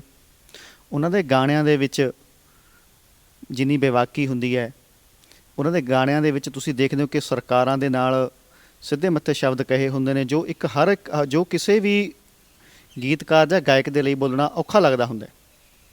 ਅੱਜ ਉਹਨਾਂ ਦੇ ਕਿਸਾਨੀ ਸੰਘਰਸ਼ ਚੱਲ ਰਿਹਾ ਹੈ, ਮੋਰਚੇ ਸੰਬੰਧੀ ਉਹਨਾਂ ਦੇ ਕੀ ਵਿਚਾਰ ਨੇ, ਕੁਛ ਕੁ ਗੱਲਾਂ ਹੋਣਗੀਆਂ ਉਹਨਾਂ ਦੇ ਗਾਣਿਆਂ ਪ੍ਰਤੀ, ਉਹਨਾਂ ਦੀ ਜ਼ਿੰਦਗੀ ਪ੍ਰਤੀ ਤੁਹਾਡੇ ਰੂਬਰੂ ਪੇਸ਼ ਕਰਾਂਗੇ। ਸੋ ਸਾਡੇ ਨਾਲ ਨੇ ਜੀ ਬਾਬਾ ਬੇਲੀ ਜੀ। ਬਾਈ ਜੀ ਸਤਿ ਸ਼੍ਰੀ ਅਕਾਲ ਜੀ। ਸਤਿ ਸ਼੍ਰੀ ਅਕਾਲ ਸੁਖਵੀਰ ਜੀ, ਤੁਹਾਡਾ ਤੇ ਤੁਹਾਡੀ ਸਾਰੀ ਟੀਮ ਦਾ ਅੱਜ ਸਾਡੇ ਵਿਹੜੇ ਆਉਣ 'ਤੇ ਸਵਾਗਤ ਹੈ ਜੀ। ਬਾਈ ਜੀ, ਮੈਂ ਬਹੁਤ ਟਾਈਮ ਤੋਂ ਤੁਹਾਨੂੰ, ਹੋਰ ਵੀ ਸਰੋਤੇ ਸਾਡੇ ਸੁਣਦੇ ਆ ਰਹੇ ਨੇ, ਇੱਕ ਦੇਖੀਏ ਜਿਹੜੇ ਸੂਫੀਆਨਾ ਗਾਉਂਦੇ ਨੇ, ਸੂਫੀਆਨਾ ਅੰਦਾਜ਼ ਦੇ ਵਿੱਚ ਗਾਉਂਦੇ ਨੇ, ਉਹਨਾਂ ਦੇ ਪਹਿਰਾਵੇ ਦਾ ਬਹੁਤ ਫਰਕ ਹੁੰਦਾ। ਇਹ ਪਹਿਰਾਵੇ ਦਾ ਜੇ ਇਹਦੇ ਬਾਰੇ ਦੱਸੋ ਕਿ ਇਹਦਾ ਕੀ ਕਾਰਨ ਕੀ ਹੈ? ਇਹ ਇੱਕ ਤਾਂ ਮੇਰਾ ਨਹੀਂ ਹੈਗਾ ਪਹਿਰਾਵੇ ਦਾ ਕੋਈ, ਮੈਂ ਤਾਂ ਬਸ ਪਹਿਰਾਵਾ ਕੋਈ ਵੀ ਹੋਵੇ, ਮੈਨੂੰ ਹੁੰਦਾ ਵੀ ਕੰਫਰਟੇਬਲ ਹੋਣਾ ਚਾਹੀਦਾ ਬੰਦਾ। ਤਾਂ ਮੈਂ ਕੁੜਤੇ ਦੇ ਜੀਨ ਦੇ ਵਿੱਚ ਮੈਂ ਆਪਦੇ ਆਪ ਨੂੰ ਕੰਫਰਟੇਬਲ ਫੀਲ ਕਰਦਾ, ਇਸ ਕਰਕੇ ਮੈਂ ਜ਼ਿਆਦਾਤਰ ਜਿਹੜਾ ਹੈਗਾ ਇਹ ਪਹਿਰਾਵਾ ਪਹਿਨਦਾ। ਬਾਕੀ ਕਈ ਵਾਰੀ ਹੁੰਦਾ ਵੀ ਮਤਲਬ ਜਿਵੇਂ ਬੀਇੰਗ ਕਲਾਕਾਰ ਲਿਸ਼ਕਣੇ ਕੱਪੜੇ ਪਾਉਣੇ ਜਾਂ ਹੋਰ, ਉਹ ਇੱਕ ਆਪਦੇ ਆਪ ਨੂੰ ਮਤਲਬ ਬਾਕੀਆਂ ਨਾਲੋਂ ਅੱਡ ਕਰਨ ਦੀ ਵੀ ਹੁੰਦੀ ਹੈ ਨਾ, ਥੋੜ੍ਹਾ ਜਿਹਾ ਅੱਡ ਜਿਹਾ ਦਿਖੀਏ, ਉਹ ਹੁੰਦਾ ਪਹਿਚਾਣ। ਹੁਣ ਅੱਜ ਕੱਲ੍ਹ ਜਿਵੇਂ ਕਈ ਜਿਹੜੇ ਆਧੁਨਿਕ ਸਿੰਗਰ ਆ ਰਹੇ ਨੇ, ਹੁਣ ਲਾਈਟਾਂ ਵਾਲੀਆਂ ਜੈਕਟਾਂ ਜਾਂ ਵੰਨ ਸੁਵੰਨੀਆਂ ਐਨਕਾਂ, ਉਹ ਸਾਰਾ ਕੁਝ ਮੇਰੇ ਖਿਲਾਫ ਦੇ ਆਪ ਨੂੰ ਆਮ ਲੋਕਾਂ ਨਾਲੋਂ ਥੋੜ੍ਹਾ ਜਿਹਾ ਅੱਡ ਵਿਖਾਉਣ ਦੀ ਕੋਸ਼ਿਸ਼ 'ਚ ਹੁੰਦਾ ਹੈ। ਅਤੇ ਮੇਰਾ ਸਿਸਟਮ ਇਹ ਵੀ ਮੈਂ ਕੰਫਰਟ ਨੂੰ ਜ਼ਿਆਦਾ ਧਿਆਨ 'ਚ ਰੱਖਦਾ। ਮੇਰਾ ਤਾਂ ਇੱਕੋ ਜਿਹਾ ਹੀ ਲਿਬਾਸ ਹੈ। ਮੈਂ ਬੀਇੰਗ ਅ ਪ੍ਰੋਫੈਸਰ ਕਾਲਜ 'ਚ ਕਲਾਸ ਲੈਣ ਵੇਲੇ ਵੀ ਇਹੀ ਲਿਬਾਸ ਹੈ, ਸਟੇਜ 'ਤੇ ਜਾਣ ਵੇਲੇ ਵੀ ਇਹੀ ਲਿਬਾਸ ਹੈ, ਕਿਤੇ ਵਿਆਹ ਸ਼ਾਦੀ ਗਮੀ 'ਤੇ ਜਾਣਾ ਉੱਥੇ ਵੀ ਇਹੀ ਲਿਬਾਸ ਹੈ। ਮੈਨੂੰ ਲੱਗਦਾ ਵੀ ਜ਼ਿਆਦਾਤਰ ਬਹੁਤ ਘੱਟ ਦਰਸ਼ਕਾਂ ਨੂੰ ਜਾਂ ਬਹੁਤ ਘੱਟ ਲੋਕਾਂ ਨੂੰ ਤੁਹਾਡਾ ਅਸਲੀ ਨਾਮ ਬਹੁਤ ਘੱਟ ਨੂੰ ਪਤਾ ਹੋਊਗਾ। ਵੈਸੇ ਮੈਂ ਅਸਲੀ ਤਾਂ ਚਲੋ ਹੁਣ ਤੁਹਾਡਾ ਬਾਬਾ ਬੇਲੀ ਹੋ ਗਿਆ, ਪਰ ਤੁਹਾਡਾ ਜੇ ਨਾਮ ਜਿਹੜਾ ਹੈਗਾ, ਜਿਹੜਾ ਮਾਤਾ ਪਿਤਾ ਨੇ ਰੱਖਿਆ ਸੀ ਜਾਂ ਜਿਹੜਾ ਪਹਿਲਾਂ ਚੱਲਦਾ, ਉਹ ਨਾਮ ਬਾਰੇ ਦਰਸ਼ਕਾਂ ਨੂੰ ਦੱਸੋ ਜੀ। ਹਾਂ, ਮੇਰਾ ਐਕਚੁਅਲ ਨਾਮ ਜਿਹੜਾ ਕਾਗਜ਼ੀ ਉਹ ਹਰਪ੍ਰੀਤ ਸਿੰਘ ਹੈ। ਤੋ ਇਹ ਜਿਹੜਾ ਬਾਬਾ ਬੇਲੀ ਨਾਮ ਸੀ ਇਹ ਕਲਮੀ ਨਾਮ ਸੀ ਬੇਸਿਕਲੀ। ਮੈਂ ਇਹਦੇ ਨਾਂ 'ਤੇ ਇੱਕ ਫੇਸਬੁੱਕ 'ਤੇ ਅਕਾਊਂਟ ਬਣਾਇਆ ਸੀ, ਤਾਂ ਉਹਦੇ ਤੋਂ ਹੀ ਫਿਰ ਚੱਲ ਸੋ ਚੱਲ ਹੋ ਗਿਆ ਇਹ। ਬਾਈ ਜੀ, ਕਿਸਾਨ ਸੰਘਰਸ਼ ਚੱਲ ਰਿਹਾ ਜੇ ਦੇਖੀਏ ਦਿੱਲੀ ਵਿਖੇ, ਪੂਰੇ ਪੰਜਾਬ ਕੀ ਪੂਰੇ ਵਿਸ਼ਵ ਦੀਆਂ ਨਜ਼ਰਾਂ ਨੇ ਉੱਧਰ। ਹਰ ਕੋਈ ਉਸ 'ਤੇ ਕੋਈ ਕਿਸੇ ਤਰ੍ਹਾਂ ਆਪਣੀ ਪ੍ਰਤੀਕਿਰਿਆ ਦੇ ਰਿਹਾ, ਕੋਈ ਕਿਸੇ ਤਰ੍ਹਾਂ। ਤੁਸੀਂ ਵੀ ਕੁਝ ਕੁ ਦਿਨ ਪਹਿਲਾਂ ਆਪਣੀ ਪ੍ਰਤੀਕਿਰਿਆ ਦਿੱਤੀ ਸੀ, ਜੋ ਉੱਥੇ ਦੇਖਿਆ ਆਪਣੀ ਕਲਮ ਰਾਹੀਂ ਬਿਆਨ ਕੀਤਾ ਸੀ। ਪਿਛਲੇ ਜਿਹੜੇ ਤੁਹਾਡੇ ਗਾਣੇ ਨੇ, ਆਪਾਂ ਪਹਿਲਾਂ ਵੀ ਸਟਾਰਟਿੰਗ 'ਚ ਵੀ ਕਿਹਾ, ਗੌਰਮੈਂਟ ਗਾਣਾ ਕਹਿ ਲਈਏ ਜਾਂ ਜਿਹੜੇ ਤੁਹਾਡੇ ਗਾਣੇ ਬੇਵਾਕ ਗਾਣੇ ਹੁੰਦੇ ਨੇ, ਤੁਸੀਂ ਬੋਲਦੇ ਹੋ ਜਦੋਂ ਕਿ ਇਹ ਚਾਹੀਦਾ ਵੀ ਹੈ ਜਿਹਨੂੰ ਸਰੋਤੇ ਸੁਣਨ ਨੂੰ ਬੇਵਾਕ ਹੋਣਾ ਵੀ ਚਾਹੀਦਾ। ਅਤੇ ਤੁਸੀਂ ਇੱਕ ਬੇਵਾਕ ਹੋ ਕੇ ਇੱਕ ਚੀਜ਼ ਲਿਖੀ ਸੀ, ਪਰ ਉਹ ਕੁਛ ਲੋਕਾਂ ਦੇ ਕਮੈਂਟ ਆਏ, ਉਹ ਡਿਲੀਟ ਕਿਉਂ ਕੀਤੀ? ਅਸਲ 'ਚ ਕੀ ਹੈ ਕਿ ਹੁਣ ਤੱਕ ਇਹੀ ਰਿਹਾ ਵੀ ਮੈਂ ਸੋਸ਼ਲ ਮੀਡੀਆ 'ਤੇ ਜਿਵੇਂ ਮੈਂ ਸੋਚਦਾ ਰਿਹਾ ਮੈਂ ਉਵੇਂ ਰਾਏ ਰੱਖੀ ਹੈ, ਔਰ ਮੈਨੂੰ ਲੱਗਦਾ ਰੱਖਣੀ ਵੀ ਐਂ ਚਾਹੀਦੀ ਹੈ ਜਿਵੇਂ ਤੁਸੀਂ ਸੋਚਦੇ ਹੋ। ਤਾਂ ਉਸ ਪੋਸਟ ਦੇ ਵਿੱਚ ਵੀ ਜੋ ਮੈਂ ਮਹਿਸੂਸ ਕਰਿਆ, ਜੋ ਮੇਰੀ ਆਬਜ਼ਰਵੇਸ਼ਨ ਸੀਗੀ ਸਿੰਘੂ ਬਾਰਡਰ 'ਤੇ ਜਾ ਕੇ ਜਾਂ ਉੱਥੇ ਹੋਰ ਫਿਰਦਿਆਂ ਤੁਰਦਿਆਂ ਲੋਕਾਂ ਨਾਲ ਗੱਲਾਂ ਬਾਤਾਂ ਕਰਕੇ, ਤਾਂ ਮੈਂ ਉਹਦਾ ਇੰਨ ਬਿੰਨ ਬਿਆਨ ਕਰਤਾ। ਇਹਦੇ 'ਚ ਇੱਕ ਪੱਖ ਤੋਂ ਮੇਰੇ ਵੱਲੋਂ ਕਮਜ਼ੋਰੀ ਇਹ ਰਹੀ ਹੈ ਕਿ ਮੈਂ ਉਹਨੂੰ ਜਿਵੇਂ ਹੋਇਆ ਸਾਰਾ ਕੁਝ ਇੰਨ ਬਿੰਨ ਹੀ ਲਿਖਤਾ। ਮੈਨੂੰ ਬਾਅਦ 'ਚੋਂ ਲੱਗਿਆ, ਜਦੋਂ ਮੈਂ ਉੱਥੇ ਦੇਖਿਆ, ਮੈਨੂੰ ਲੱਗਾ ਵੀ ਜੇ ਮੈਂ ਇਹਨੂੰ ਸ਼ਾਇਦ ਥੋੜ੍ਹੀ ਜਿਹੀ ਗੋਲ ਮੋਲ ਕਰਕੇ ਗੱਲ ਕਰ ਦਿੰਦਾ, ਥੋੜ੍ਹੀ ਜਿਹੀ ਪ੍ਰੋਸੈਸ ਕਰਕੇ ਗੱਲ ਕਰ ਦਿੰਦਾ, ਤਾਂ ਸ਼ਾਇਦ ਉਹ ਐਡੀ ਉਹ ਵਿਵਾਦਤ ਵਾਲੀ ਚੀਜ਼ ਨਾ ਬਣਦੀ। ਜਦ ਕਿ ਦੇਖੋ ਕੁੱਲ ਮਿਲਾ ਕੇ ਉਹਦੇ 'ਚ ਗੱਲ ਤਾਂ ਮੈਂ ਇਹੀ ਕੀਤੀ ਸੀ ਵੀ ਯਾਰ ਕਿਤੇ ਨਾ ਕਿਤੇ ਕੁਛ ਨਾ ਕੁਛ ਸਾਨੂੰ ਇਹ ਸੋਚਣਾ ਵਿਚਾਰਨਾ ਪਊਗਾ ਕਿ ਅਸੀਂ ਫੁੱਟ ਨਾਲ ਜਿੱਤਣਾ ਹੈ ਕਿ ਏਕੇ ਨਾਲ ਜਿੱਤਣਾ ਹੈ। ਇਹ ਤਾਂ ਮਤਲਬ ਸਿੱਧ ਹੋ ਚੁੱਕੀ ਹੈ ਗੱਲ ਕਿ ਫੁੱਟ ਹੈਗੀ ਹੈ, ਜਿਹੜੀ ਸਾਡੀ ਅਗਵਾਈ ਕਰ ਰਹੀ ਲੀਡਰਸ਼ਿਪ ਉਹ 'ਚ ਫੁੱਟ ਹੈਗੀ ਹੈ। ਯਾਰ ਸਾਨੂੰ ਉਸ ਖੱਪੇ ਨੂੰ ਪੂਰਨਾ ਨਹੀਂ ਚਾਹੀਦਾ। ਉਹਦੇ 'ਚ ਛੋਟੀ ਜਿਹੀ ਕੋਸ਼ਿਸ਼ ਸੀਗੀ ਮੇਰੀ, ਪਰ ਹੋਇਆ ਕੀ ਕਿ ਉਹ ਕਿਉਂਕਿ ਇੰਨ ਬਿੰਨ ਹੀ ਲਿਖਤੀ, ਜਿਵੇਂ ਉਹਦਾ ਲਿਖਣ ਦਾ ਤਰੀਕਾ ਮੇਰੇ ਵੱਲੋਂ ਲਿਖਿਆ ਗਿਆ, ਉਹਦੇ 'ਚ ਮੈਂ ਆਪਦੇ ਇੱਕ ਲੇਖਕ ਦੇ ਤੌਰ 'ਤੇ ਮੈਂ ਆਪਦੀ ਕਮਜ਼ੋਰੀ ਮੰਨਦਾ ਕਿ ਮੈਂ ਸ਼ਾਇਦ ਉਹਨੂੰ ਉਸ ਤਰੀਕੇ ਨਾਲ ਪੁੱਟ ਨਹੀਂ ਕਰ ਸਕਿਆ ਕਿ ਉਹ ਗੱਲ ਹੋਰ ਕਨਵੇ ਹੋ ਗਈ। ਬਹੁਤ ਲੋਕਾਂ ਨੂੰ ਇੰਝ ਲੱਗਿਆ ਵੀ ਸ਼ਾਇਦ ਮੈਂ ਇਸ ਗੱਲ 'ਤੇ ਕੋਈ ਭੜਾਸ ਕੱਢ ਰਿਹਾ ਆਪਦੀ, ਜਾਂ ਮੈਂ ਕੋਈ ਫਰਸਟ੍ਰੇਸ਼ਨ ਜ਼ਾਹਰ ਕਰ ਰਿਹਾ ਵੀ ਮੈਨੂੰ ਸਟੇਜ 'ਤੇ ਟਾਈਮ ਨਹੀਂ ਮਿਲਿਆ ਜਾਂ ਮੈਨੂੰ ਮੇਰੀ ਪਸੰਦ ਦਾ ਗਾਣਾ ਗਾਉਣ ਦਾ ਮੌਕਾ ਨਹੀਂ ਦਿੱਤਾ। ਗੱਲ ਪਸੰਦ ਦੇ ਗਾਣੇ ਗਾਉਣ ਦੀ ਨਹੀਂ ਹੈ। ਗੱਲ ਤਾਂ ਇਹ ਹੈ ਕਿ ਜਿਹੜੀ ਸਿਧਾਂਤਾਂ ਨੂੰ ਲੈ ਕੇ ਅਸੀਂ ਚੱਲੇ ਹਾਂ, ਕਿ ਅਸੀਂ ਉਸ ਸਿਧਾਂਤ ਮੁਤਾਬਕ ਚੱਲ ਰਹੇ ਹਾਂ। ਪਰ ਹੁਣ ਮੈਨੂੰ ਲੱਗਿਆ ਵੀ ਸ਼ਾਇਦ ਇਹ ਸਿਧਾਂਤਾਂ ਦੀ ਗੱਲ ਕਰਨ ਦਾ ਵੇਲਾ ਨਹੀਂ ਹੈ, ਕਿਉਂਕਿ ਨਾ ਤਾਂ ਕੋਈ ਉਹ ਗੱਲ ਨੂੰ ਸੁਣਨ ਨੂੰ ਤਿਆਰ ਹੈ, ਨਾ ਉਸ ਗੱਲ ਨੂੰ ਕੋਈ ਮੰਨਣ ਨੂੰ ਤਿਆਰ ਹੈ। ਸਿਧਾਂਤ ਹੁਣ ਮੇਰੀ ਜਿਹੜੀ ਸਮਝ ਬਣੀ ਹੈ, ਦੇਖੋ ਹੁਣ ਮੈਨੂੰ ਲੱਗਦਾ ਵੀ ਸਿਧਾਂਤ ਕੇਵਲ ਤੇ ਕੇਵਲ ਕਿਤਾਬਾਂ 'ਚ ਹੁੰਦੇ ਨੇ, ਅਤੇ ਉਹ ਉਦੋਂ ਤੱਕ ਹੀ ਨੇ ਜਦ ਤੱਕ ਤੁਹਾਡੇ ਕੋਲ ਅਥਾਰਟੀ ਨਹੀਂ। ਜਿਵੇਂ ਗੁਰਬਾਣੀ ਜ਼ਿਕਰ ਨੇ, ਜਿਸ ਹੱਥ ਜ਼ੋਰ ਕਰ ਵੇਖੇ ਸੋਈ, ਵੀ ਜਿਹਦੇ ਹੱਥ ਜ਼ੋਰ ਆ ਗਿਆ, ਜਦੋਂ ਆ ਗਿਆ ਉਹਨੇ ਉੱਥੇ ਚਲਾਉਣਾ ਹੈ। ਅਥਾਰਟੀ ਜੇਕਰ ਸਾਨੂੰ ਇਸ ਤਰ੍ਹਾਂ ਕਰ ਦਿੰਦੀ ਹੈ ਤਾਂ ਕੀ ਯਾਰ ਮਤਲਬ ਅਸੀਂ ਸਮਝ ਨਹੀਂ ਲੱਗ ਰਿਹਾ ਵੀ ਫਿਰ ਜਿਨ੍ਹਾਂ ਖਿਲਾਫ ਅਸੀਂ ਲੜ ਰਹੇ ਹਾਂ ਉਹਨਾਂ 'ਚ ਤਾਂ ਸਾਡੇ 'ਚ ਫ਼ਰਕ ਕੀ ਰਹੂਗਾ। ਸਾਨੂੰ ਉਸ ਫ਼ਰਕ ਨੂੰ ਦੇਖਣਾ ਚਾਹੀਦਾ। ਤਾਂ ਹੋਇਆ ਕਿ ਇਹਦੇ 'ਚ ਅਸੀਂ ਹੁਣ ਦੇਖੋ ਗੱਲ ਤਾਂ ਅਸੀਂ ਇਹ ਕਰਦੇ ਹਾਂ ਵੀ ਜਿਹੜੇ ਮੋਦੀ ਭਗਤ ਨੇ, ਜਿਹੜੇ RSS ਦੇ ਬੰਦੇ ਨੇ, ਵੀ ਉਹ ਹਮਲਾ ਕਰ ਦਿੰਦੇ ਨੇ ਬੰਦੇ 'ਤੇ ਔਰ ਐਡੀ ਗੰਦੀ ਸ਼ਬਦਾਵਲੀ ਵਰਤਦੇ ਨੇ। ਅਸੀਂ ਵੀ ਉਹੀ ਕਰ ਰਹੇ ਹਾਂ। ਜੇ ਕੋਈ ਸਾਡੀ ਸੋਚ ਨਾਲ ਮਿਲਦੀ ਗੱਲ ਨਹੀਂ ਕਰਦਾ ਤਾਂ ਅਸੀਂ ਉਹਦੇ 'ਤੇ ਜਿਸ ਤਰੀਕੇ ਨਾਲ ਹਮਲਾ ਖੋਲ੍ਹ ਦਿੰਦੇ ਹਾਂ, ਉਹ ਮਤਲਬ ਬਰਦਾਸ਼ਤ ਤੋਂ ਬਾਹਰ ਹੋ ਜਾਂਦੀ ਹੈ ਚੀਜ਼। ਅਤੇ ਉਹਦੇ ਨਾਲ ਹੋਇਆ ਕੀ ਕਿ ਮੈਂ ਆਪਦੇ ਆਪ ਨੂੰ ਮਾਨਸਿਕ ਤੌਰ 'ਤੇ ਤਿਆਰ ਕਰਕੇ ਹੀ ਉਹ ਪੋਸਟ ਪਾਈ ਸੀ ਕਿ ਮੈਨੂੰ ਵੰਨ ਸਵੰਨੇ ਤਗਮੇ ਸਰਟੀਫਿਕੇਟ ਮਿਲ ਸਕਦੇ ਆ, ਔਰ ਮਿਲੇ ਵੀ। ਪਰ ਇਹਦੇ 'ਚ ਮੈਂ ਥੋੜ੍ਹਾ ਜਿਹਾ ਕੱਚਾ ਇੱਥੋਂ ਰਹਿ ਗਿਆ ਕਿ ਮੈਂ ਆਪਦੇ ਪਰਿਵਾਰ ਨੂੰ ਨਹੀਂ ਤਿਆਰ ਕਰ ਸਕਿਆ। ਕਿ ਇਹ ਨਹੀਂ ਹੈਗਾ ਵੀ ਇਕੱਲਾ ਤੁਹਾਡੇ ਆਪ ਦੇ ਵੱਲੋਂ ਤਿਆਰ ਹੋ ਜਾਣਾ ਅਤੇ ਤੁਸੀਂ ਪਰਿਵਾਰ ਨੂੰ ਵੀ ਮੈਂ ਨਹੀਂ ਸਮਝਾ ਸਕਿਆ। ਮੇਰੇ ਪਿਤਾ ਜੀ ਨੂੰ ਵੀ ਮਤਲਬ ਜਿਹੜਾ ਹੈਗਾ ਵੀ ਉਹ ਠੀਕ ਨਹੀਂ ਲੱਗੀਆਂ ਉਹ ਗੱਲਾਂ। ਤੋ ਮੇਰੇ ਪਰਿਵਾਰ ਨੇ ਫਿਰ ਉਹ ਮੈਨੂੰ ਉਸ ਪਰਿਵਾਰਕ ਦਬਾਅ 'ਚ ਆ ਕੇ ਵੀ ਉਹ ਜਿਹੜੀ ਪੋਸਟ ਸੀ ਉਹ ਡਿਲੀਟ ਕਰਨੀ ਪਈ। ਔਰ ਮੈਨੂੰ ਪਰ ਇਸ ਚੀਜ਼ ਦਾ ਅਫਸੋਸ ਬਹੁਤ ਹੋਇਆ ਕਿ ਪਹਿਲੀ ਵਾਰੀ ਇੱਦਾਂ ਹੋਇਆ ਕਿ ਮੈਂ ਜੋ ਲਿਖੀ ਗੱਲ, ਹਾਲਾਂਕਿ ਮੈਂ ਅੱਜ ਵੀ ਉਹਦੇ 'ਤੇ ਖੜ੍ਹਾ, ਪਰ ਮੈਂ ਉਹਨੂੰ ਐਕਸਪ੍ਰੈਸ ਨਹੀਂ ਮੈਨੂੰ ਇਹ ਲੱਗਿਆ ਵੀ ਯਾਰ ਅਸੀਂ ਫਰੀਡਮ ਆਫ ਐਕਸਪ੍ਰੈਸ਼ਨ ਦੀ ਗੱਲ ਤਾਂ ਕਰਦੇ ਹਾਂ, ਪਰ ਸ਼ਾਇਦ ਐਕਸਪ੍ਰੈਸ ਕਰਨ ਤੋਂ ਪਹਿਲਾਂ ਸਾਨੂੰ ਹੋਰ ਕਈ ਚੀਜ਼ਾਂ ਧਿਆਨ 'ਚ ਰੱਖਣੀਆਂ ਚਾਹੀਦੀਆਂ ਨੇ। ਸਾਨੂੰ ਵੇਲਾ ਵੀ ਵਿਚਾਰਨਾ ਚਾਹੀਦਾ। ਸੱਚ ਸੁਣਾਏ ਸੀ ਸੱਚ ਕੀ ਬੇਲਾ, ਇਹ ਸਿਧਾਂਤ ਤਾਂ ਅੱਛਾ ਹੈ ਪਰ ਇਹਦੇ 'ਤੇ ਚੱਲਣਾ ਬਹੁਤ ਔਖਾ। ਮੈਨੂੰ ਲੱਗਦਾ ਵੀ ਮੈਂ ਉਹਦੇ 'ਤੇ ਚੱਲਣ 'ਚ ਨਾਕਾਮ ਰਿਹਾ, ਕਿਉਂਕਿ ਮੈਂ ਉਸ ਦਬਾਅ ਨੂੰ ਸਹਿ ਨਹੀਂ ਸਕਿਆ। ਉਹ ਜਿਹੜਾ ਪ੍ਰੈਸ਼ਰ ਸੀਗਾ ਉਹਨੂੰ ਝੱਲਣਾ, ਔਰ ਮੈਂ ਹੁਣ ਉਹਨਾਂ ਲੋਕਾਂ ਪ੍ਰਤੀ ਮੇਰਾ ਸਲੂਟ ਹੈ, ਚਾਹੇ ਉਹ ਮੇਰੇ ਵਿਰੋਧੀ ਨੇ, ਚਾਹੇ ਜਿਹੜੀ ਵਿਚਾਰਧਾਰਾ ਮੈਂ ਸਹਿਮਤ ਨਹੀਂ ਉਹਦੇ ਨੇ। ਉਹ ਇਹਨਾਂ ਸਾਰੇ ਦਬਾਵਾਂ ਦੇ ਬਾਵਜੂਦ ਵੀ ਉਹ ਜੋ ਆਪਦੀ ਗੱਲ ਰੱਖਦੇ ਨੇ, ਉਹ ਆਪਦੀ ਗੱਲ ਨੂੰ ਯਕੀਨਨ ਉਸ ਰਾਹ 'ਤੇ ਲਗਾਤਾਰ ਚੱਲ ਰਹੇ ਨੇ। ਮੈਂ ਉਹਨਾਂ ਸਾਰੇ ਲੋਕਾਂ ਨੂੰ ਸਲੂਟ ਕਰਦਾ, ਚਾਹੇ ਉਹ ਮਤਲਬ ਸਰਕਾਰ ਦੇ ਪੱਖ 'ਚ ਨੇ, ਉਹਨਾਂ ਨੂੰ ਤਾਂ ਗਾਲਾਂ ਕੱਢਦੇ ਹੀ ਨੇ ਲੋਕ ਸਾਰਿਆਂ ਨੂੰ, ਪਰ ਜੇ ਉਹ ਲਗਾਤਾਰ ਆਪਦੇ ਉਸ ਏਜੰਡੇ 'ਤੇ ਡਟੇ ਹੋਏ ਨੇ, ਕਿਸੇ ਵੀ ਏਜੰਡੇ 'ਤੇ ਡਟੇ ਹੋਏ ਨੇ, ਤਾਂ ਮੈਂ ਉਹਨਾਂ ਨੂੰ ਸਲੂਟ ਕਰਦਾ। ਕਿਉਂਕਿ ਮੈਂ ਇਸ ਪ੍ਰੋਸੈਸ 'ਚੋਂ ਨਿਕਲ ਕੇ ਦੇਖਿਆ ਕਿ ਸੱਚ 'ਤੇ ਚੱਲਣਾ ਉਹ ਬਹੁਤ ਔਖਾ। ਆਪ ਦਾ ਜਿਵੇਂ ਤੁਸੀਂ ਸੋਚਦੇ ਹੋ ਨਾ ਉਸ ਗੱਲ ਨੂੰ ਰੱਖਣਾ ਲੋਕਾਂ ਅੱਗੇ, ਇਹ ਬਹੁਤ ਔਖਾ ਕੰਮ ਹੈ ਅਤੇ ਬੜੀ ਹਿੰਮਤ ਚਾਹੀਦੀ ਹੈ, ਤਿਆਰੀ ਚਾਹੀਦੀ ਹੈ, ਔਰ ਤਿਆਰੀ ਵੀ ਓਵਰਆਲ ਚਾਹੀਦੀ ਹੈ, ਸਾਰਾ ਕੁਛ। ਜੀ ਹੁਣ ਜੇ ਗੱਲ ਕਰੀਏ ਆਪਣਾ ਉਮੀਦ ਵਾਲੀ ਕਹਿ ਲਈਏ, ਆਪਣੀਆਂ ਆਗੂਆਂ 'ਤੇ ਉਮੀਦਾਂ ਨੇ, ਕਿਸਾਨ ਆਗੂਆਂ 'ਤੇ, ਅਤੇ ਆਪਾਂ ਕੋਸ਼ਿਸ਼ ਵੀ ਇਹੀ ਕਰਦੇ ਹਾਂ ਵੀ ਜਿਵੇਂ ਇਹ ਸਾਫ਼ ਸੁਥਰੇ ਨੇ ਇੱਦਾਂ ਦੀ ਸਾਡੇ ਲੀਡਰ ਹੋਣ, ਕਾਮਨ ਜੀ ਗੱਲ ਹੈ। ਅਤੇ ਕੱਲ੍ਹ ਨੂੰ ਜੇਕਰ ਇਹੀ ਕਿਸਾਨ ਲੀਡਰ ਬਣਦੇ ਨੇ, ਚਲੋ ਮੰਨ ਕੇ ਚਲੋ ਕੋਈ ਸਰਕਾਰ ਬਣਾਉਂਦੇ ਨੇ, ਇਹ ਤਾਂ ਫਿਰ ਜੇ ਕਹਿ ਲਈਏ ਕੱਲ੍ਹ ਨੂੰ ਇਹਨਾਂ ਨੂੰ ਸਵਾਲ ਕਰੂ, ਚਾਹੇ ਅਸੀਂ ਮੀਡੀਆ ਕਰੇ ਜਾਂ ਕੋਈ ਵੀ, ਚਾਹੇ ਤੁਸੀਂ ਵੀ ਕੱਲ੍ਹ ਨੂੰ ਇਹਨਾਂ ਦੀਆਂ ਜੋ ਇਹ ਵਿਕਾਸ ਦਾ ਕੰਮ ਕਰਨਗੇ, ਉਹਨਾਂ 'ਤੇ ਸਵਾਲ ਤਾਂ ਦੇਖੋ ਉੱਠਣਗੇ। ਫਿਰ ਕੱਲ੍ਹ ਨੂੰ ਵੀ ਇਹੀ ਗੱਲਾਂ ਬਾਤਾਂ ਹੋਣਗੀਆਂ ਜੇ ਆਪਾਂ ਕਿਸਾਨ ਆਗੂ ਜੇ ਰਾਜਨੀਤੀ ਦੇ ਵਿੱਚ ਆ ਕੇ ਕੰਮ ਕਰਦੇ ਨੇ ਜਾਂ ਕੋਈ ਕੰਮ ਵਿਗਾੜਦੇ ਨੇ, ਪਹਿਲਾਂ ਵਾਲੀ ਸਰਕਾਰ ਵਾਂਗੂ ਕੰਮ ਕਰਦੇ ਨੇ, ਜਿਹਨਾਂ ਨੂੰ ਸਵਾਲ ਪੁੱਛਾਂਗੇ ਕਿ ਫਿਰ ਉਹ ਵੀ ਗਲਤ ਹੋਊਗਾ ਜਾਂ ਫਿਰ ਵੀ ਫਿਰ ਗਾਲਾਂ ਪੈਣਗੀਆਂ ਜਾਂ ਲੋਕ ਗਾਲਾਂ ਕੱਢਣਗੇ, ਫਿਰ ਕੀ ਉਹਨੂੰ ਕੀ ਮੰਨਦੇ ਹੋ ਵੀ ਉਹ ਸਹੀ ਹੈ ਜਾਂ ਗਲਤ? ਸੁਖਬੀਰ, ਸਹੀ ਗਲਤ ਕੁਛ ਨਹੀਂ ਹੁੰਦਾ ਯਾਰ, ਇਹ ਤਾਂ ਸਿੱਧੀ ਗੱਲ ਹੁੰਦੀ ਹੈ ਵੀ ਤੁਸੀਂ ਕਿਹੜੀ ਧਿਰ 'ਚ ਖੜ੍ਹੇ ਹੋ। ਜਿਹੜੀ ਧਿਰ 'ਚ ਤੁਸੀਂ ਖੜ੍ਹੇ ਹੋ ਉਹਦੀ ਹਰ ਗੱਲ ਸਹੀ ਹੈ, ਜਿਹੜੀ ਧਿਰ 'ਚ ਤੁਸੀਂ ਨਹੀਂ ਖੜ੍ਹੇ ਉਹਦੀ ਹਰ ਗੱਲ ਗਲਤ ਹੈ। ਸਿਸਟਮ ਤਾਂ ਐਂ ਚੱਲਦਾ। ਜਿਹੜਾ ਵੀ ਬੰਦਾ ਇਹਨਾਂ ਦੋਹਾਂ ਦੇ ਦਰਮਿਆਨ ਪੁਲ ਬਣਨ ਦੀ ਕੋਸ਼ਿਸ਼ ਕਰੂਗਾ, ਬੈਲੈਂਸ ਕ੍ਰੀਏਟ ਕਰਨ ਦੀ ਕੋਸ਼ਿਸ਼ ਕਰੂਗਾ, ਤਾਂ ਉਹਦਾ ਦੋਨੋਂ ਧਿਰਾਂ ਹੀ ਵਿਰੋਧ ਕਰਨਗੀਆਂ, ਉਹਦਾ ਦੋਨੋਂ ਧਿਰਾਂ ਵੱਲੋਂ ਹੀ ਵਿਰੋਧ ਹੋਊਗਾ। ਜਿਵੇਂ ਮੈਂ ਇੱਕ ਐਗਜ਼ਾਮਪਲ ਦੇਣਾ, ਇਸ ਤੋਂ ਪਹਿਲਾਂ ਵੀ ਮੈਂ ਇੱਕ ਪੋਸਟ ਪਾਈ ਸੀ, ਕਿਸੇ ਦੀ ਲਿਖੀ ਹੋਈ ਸੀ, ਉਹ ਮੈਂ ਸ਼ੇਅਰ ਕਰੀ ਸੀ, ਖਜੂਰਾਂ ਕਹਾਣੀ ਬਾਰੇ ਲਿਖਿਆ ਹੋਇਆ ਸੀ ਵੀ ਕਿਵੇਂ ਇੱਕ ਖਾਲਿਸਤਾਨੀ ਅਤੇ ਕਾਮਰੇਡ ਇੱਕ ਬੰਦਾ ਕਿਵੇਂ ਉਹਨਾਂ ਦਰਮਿਆਨ ਕਿਵੇਂ ਮਤਲਬ ਬੈਲੈਂਸ ਕਿਵੇਂ ਬਣਦਾ, ਤਾਂ ਦੋਨਾਂ ਧਿਰਾਂ ਨੇ ਵਿਰੋਧ ਕੀਤਾ ਵੀ ਇੱਦਾਂ ਤਾਂ ਹੋ ਹੀ ਨਹੀਂ ਸਕਦਾ ਜੀ। ਇਹ ਜਿਹੜੀ ਤੁਸੀਂ ਗੱਲ ਕਰੀ ਨਾ ਵੀ ਇਹ ਜੇਕਰ ਇਹ ਲੀਡਰ ਅੱਗੇ ਰਾਜਨੀਤੀ ਚੱਲਦੀ ਹੈ ਇਹਦੇ ਤੋਂ, ਤਾਂ ਇਹ ਚੀਜ਼ ਤਾਂ ਇੱਕ ਫੈਕਟ ਹੈ। ਇਸ ਵੇਲੇ ਮਤਲਬ ਜਿਵੇਂ ਪੰਜਾਬ ਦੇ ਵਿੱਚ ਮੁੱਖ ਤੌਰ 'ਤੇ 3 ਪਾਰਟੀਆਂ ਸਰਗਰਮ ਨੇ, ਕਾਂਗਰਸ, ਅਕਾਲੀ ਦਲ ਅਤੇ ਆਮ ਆਦਮੀ ਪਾਰਟੀ। ਤਿੰਨੇ ਤਾਂ ਅੰਦੋਲਨਾਂ 'ਚੋਂ ਨਿਕਲੀਆਂ ਹੋਈਆਂ ਨੇ। ਕਾਂਗਰਸ ਫਰੀਡਮ ਸਟਰਗਲ 'ਚੋਂ ਨਿਕਲੀ, ਅਕਾਲੀ ਦਲ ਗੁਰਦੁਆਰਾ ਲਹਿਰ 'ਚੋਂ ਨਿਕਲਿਆ, ਆਮ ਆਦਮੀ ਪਾਰਟੀ ਜਿਹੜੀ ਆ ਇੰਡੀਆ ਅਗੇਂਸਟ ਕਰਪਸ਼ਨ ਜਿਹੜੀ ਮੂਵਮੈਂਟ ਚੱਲੀ ਸੀ ਅੰਨਾ ਅੰਦੋਲਨ ਵਾਲੀ, ਉਹਦੇ 'ਚੋਂ ਨਿਕਲੀ। ਤਿੰਨੇ ਪਾਰਟੀਆਂ ਅੰਦੋਲਨ 'ਚੋਂ ਨਿਕਲੀਆਂ। ਜਿਸ ਵੱਡੇ ਲੈਵਲ ਦਾ ਇਹ ਅੰਦੋਲਨ ਹੈ ਇਹਦੇ 'ਚੋਂ ਵੀ ਨਿਕਲ ਸਕਦੀ ਹੈ ਪਾਰਟੀ, ਐਸੀ ਸੰਭਾਵਨਾ ਹੈਗੀ, ਔਰ ਬਹੁਤ ਲੋਕ ਸ਼ਾਇਦ ਇਸ ਮਨਸ਼ਾ ਤਹਿਤ ਵੀ ਐਕਟਿਵ ਨੇ। ਪਰ ਸਵਾਲ ਇਹ ਆ ਵੀ ਅਖੀਰ ਤਾਂ ਜਿਵੇਂ ਤੁਸੀਂ ਕਿਹਾ ਵੀ ਇੱਦਾਂ ਹੀ ਹੋਣਾ। ਹੁਣ ਸਵਾਲ ਇਹ ਹੈ ਵੀ ਇਹਨੂੰ ਕਿਵੇਂ ਰੋਕਾਂਗੇ? ਆਪਾਂ ਨਹੀਂ ਰੋਕ ਸਕਦੇ। ਇੰਨਾ ਜ਼ਰੂਰ ਹੋਊਗਾ ਵੀ ਹਾਂ ਜਿਹੜਾ ਕੁਛ ਨਵਾਂ ਆਊਗਾ ਉਹ ਕੁਛ ਸਮਾਂ ਠੀਕ ਰਹੂ। ਨਵਾਂ ਉਦੋਂ ਤੱਕ ਹੀ ਸਾਨੂੰ ਚੰਗਾ ਲੱਗਦਾ ਜਦ ਤੱਕ ਉਹਦੇ ਕੋਲੇ ਕੋਈ ਬੈਜ ਨਹੀਂ ਹੁੰਦਾ, ਬੈਗੇਜ ਨਹੀਂ ਨਾ ਹੁੰਦਾ, ਹਿਸਟਰੀ ਨਹੀਂ ਹੁੰਦੀ ਉਹਦੀ, ਉਦੋਂ ਤੱਕ ਹੀ ਚੰਗਾ ਹੈ। ਜਦੋਂ ਮੌਕਾ ਆਉਂਦਾ ਉਦੋਂ ਸਭ, ਉਸ ਮੌਕੇ ਤੋਂ ਬਾਅਦ ਦੇਖੋ ਜਦ ਤੱਕ ਤੁਹਾਨੂੰ ਚੋਰੀ ਕਰਨ ਦਾ ਮੌਕਾ ਨਹੀਂ ਮਿਲਿਆ ਉਦੋਂ ਤੱਕ ਤਾਂ ਸਾਰੇ ਇਮਾਨਦਾਰ ਨੇ। ਮੌਕਾ ਮਿਲਣ ਤੋਂ ਬਾਅਦ ਕਿਹੜਾ ਇਮਾਨਦਾਰ ਹੁੰਦਾ ਇਹ ਤਾਂ ਉਦੋਂ ਪਤਾ ਲੱਗਣਾ। ਤਾਂ ਸਹੀ ਹੋਊ ਕਿ ਗਲਤ ਹੋਊਗਾ ਇਹ ਤਾਂ ਉਦੋਂ ਹੀ ਪਤਾ ਲੱਗੂਗਾ। ਪਰ ਹਾਂ ਇੱਕ ਵਿਹਾਰ ਜਿਹੜਾ ਹੈਗਾ ਉਹ ਸਾਨੂੰ ਇਹਨਾਂ ਛੋਟੀਆਂ ਛੋਟੀਆਂ ਗੱਲਾਂ 'ਚੋਂ ਸਮਝਣਾ ਚਾਹੀਦਾ।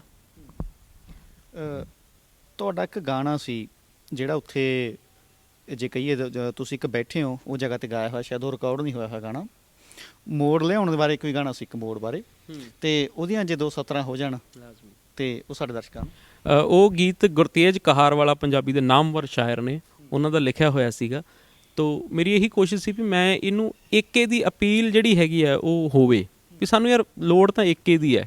ਦੇਖੋ ਕੱਲ੍ਹ ਨੂੰ ਤੁਸੀਂ ਕੀ ਰਾਹ ਲੈਣਾ ਉਹ ਅੱਡ ਗੱਲ ਹੈ, ਤੁਹਾਡੇ 'ਚੋਂ ਕਿਸੇ ਨੇ ਰਾਜਨੀਤੀ 'ਚ ਜਾਣਾ ਨਹੀਂ ਜਾਣਾ ਉਹ ਅੱਡ ਗੱਲ ਹੈ, ਤੁਹਾਡੇ 'ਚੋਂ ਕਿਸੇ ਨੇ ਹਮੇਸ਼ਾ ਸੰਘਰਸ਼ੀ ਧਿਰਾਂ ਦੇ ਨਾਲ ਰਹਿਣਾ ਹੈ ਉਹ ਬਾਅਦ ਦੇ ਫੈਸਲੇ ਨੇ।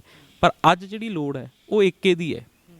ਤੋ ਇਹ ਜ਼ਰੂਰ ਮਤਲਬ ਮੈਨੂੰ ਇਹ ਲੱਗਦਾ ਮੈਂ ਕੋਈ ਏਡੀ ਹਸਤੀ ਨਹੀਂ ਹੈਗਾ ਵੀ ਮੈਂ ਕੋਈ ਡਿਕਟੇਟ ਕਰ ਸਕਾਂ ਜਾਂ ਕੁਛ, ਪਰ ਹਾਂ ਇੱਕ ਆਮ ਪੰਜਾਬੀ ਦੇ ਨਾਤੇ ਮੈਂ ਇੰਨੀ ਜ਼ਰੂਰ ਸਾਡੀ ਅਪੀਲ ਹੈ ਵੀ ਯਾਰ ਅਸੀਂ ਤੁਹਾਨੂੰ ਇਕੱਠਾ ਦੇਖਣਾ ਚਾਹੁੰਦੇ ਹਾਂ ਇਸ ਸੰਘਰਸ਼ 'ਚ, ਘੱਟੋ ਘੱਟ ਇਸ ਸੰਘਰਸ਼ 'ਚ ਅਸੀਂ ਚਾਹੁੰਦੇ ਹਾਂ ਵੀ ਯਾਰ ਫੁੱਟ ਨਾ ਪਵੇ, ਏਕਾ ਹੋਵੇ ਸਾਡਾ। ਹੁਣ ਮੈਂ ਗੀਤ ਤੋਂ ਪਹਿਲਾਂ ਮੈਂ ਛੋਟੀ ਜਿਹੀ ਗੱਲ ਵੀ ਕਰਾਂ, ਹੁਣ ਉਸ ਪੋਸਟ 'ਚ ਲਿਖਿਆ ਤਾਂ ਮੈਂ ਆਹੀ ਸੀ।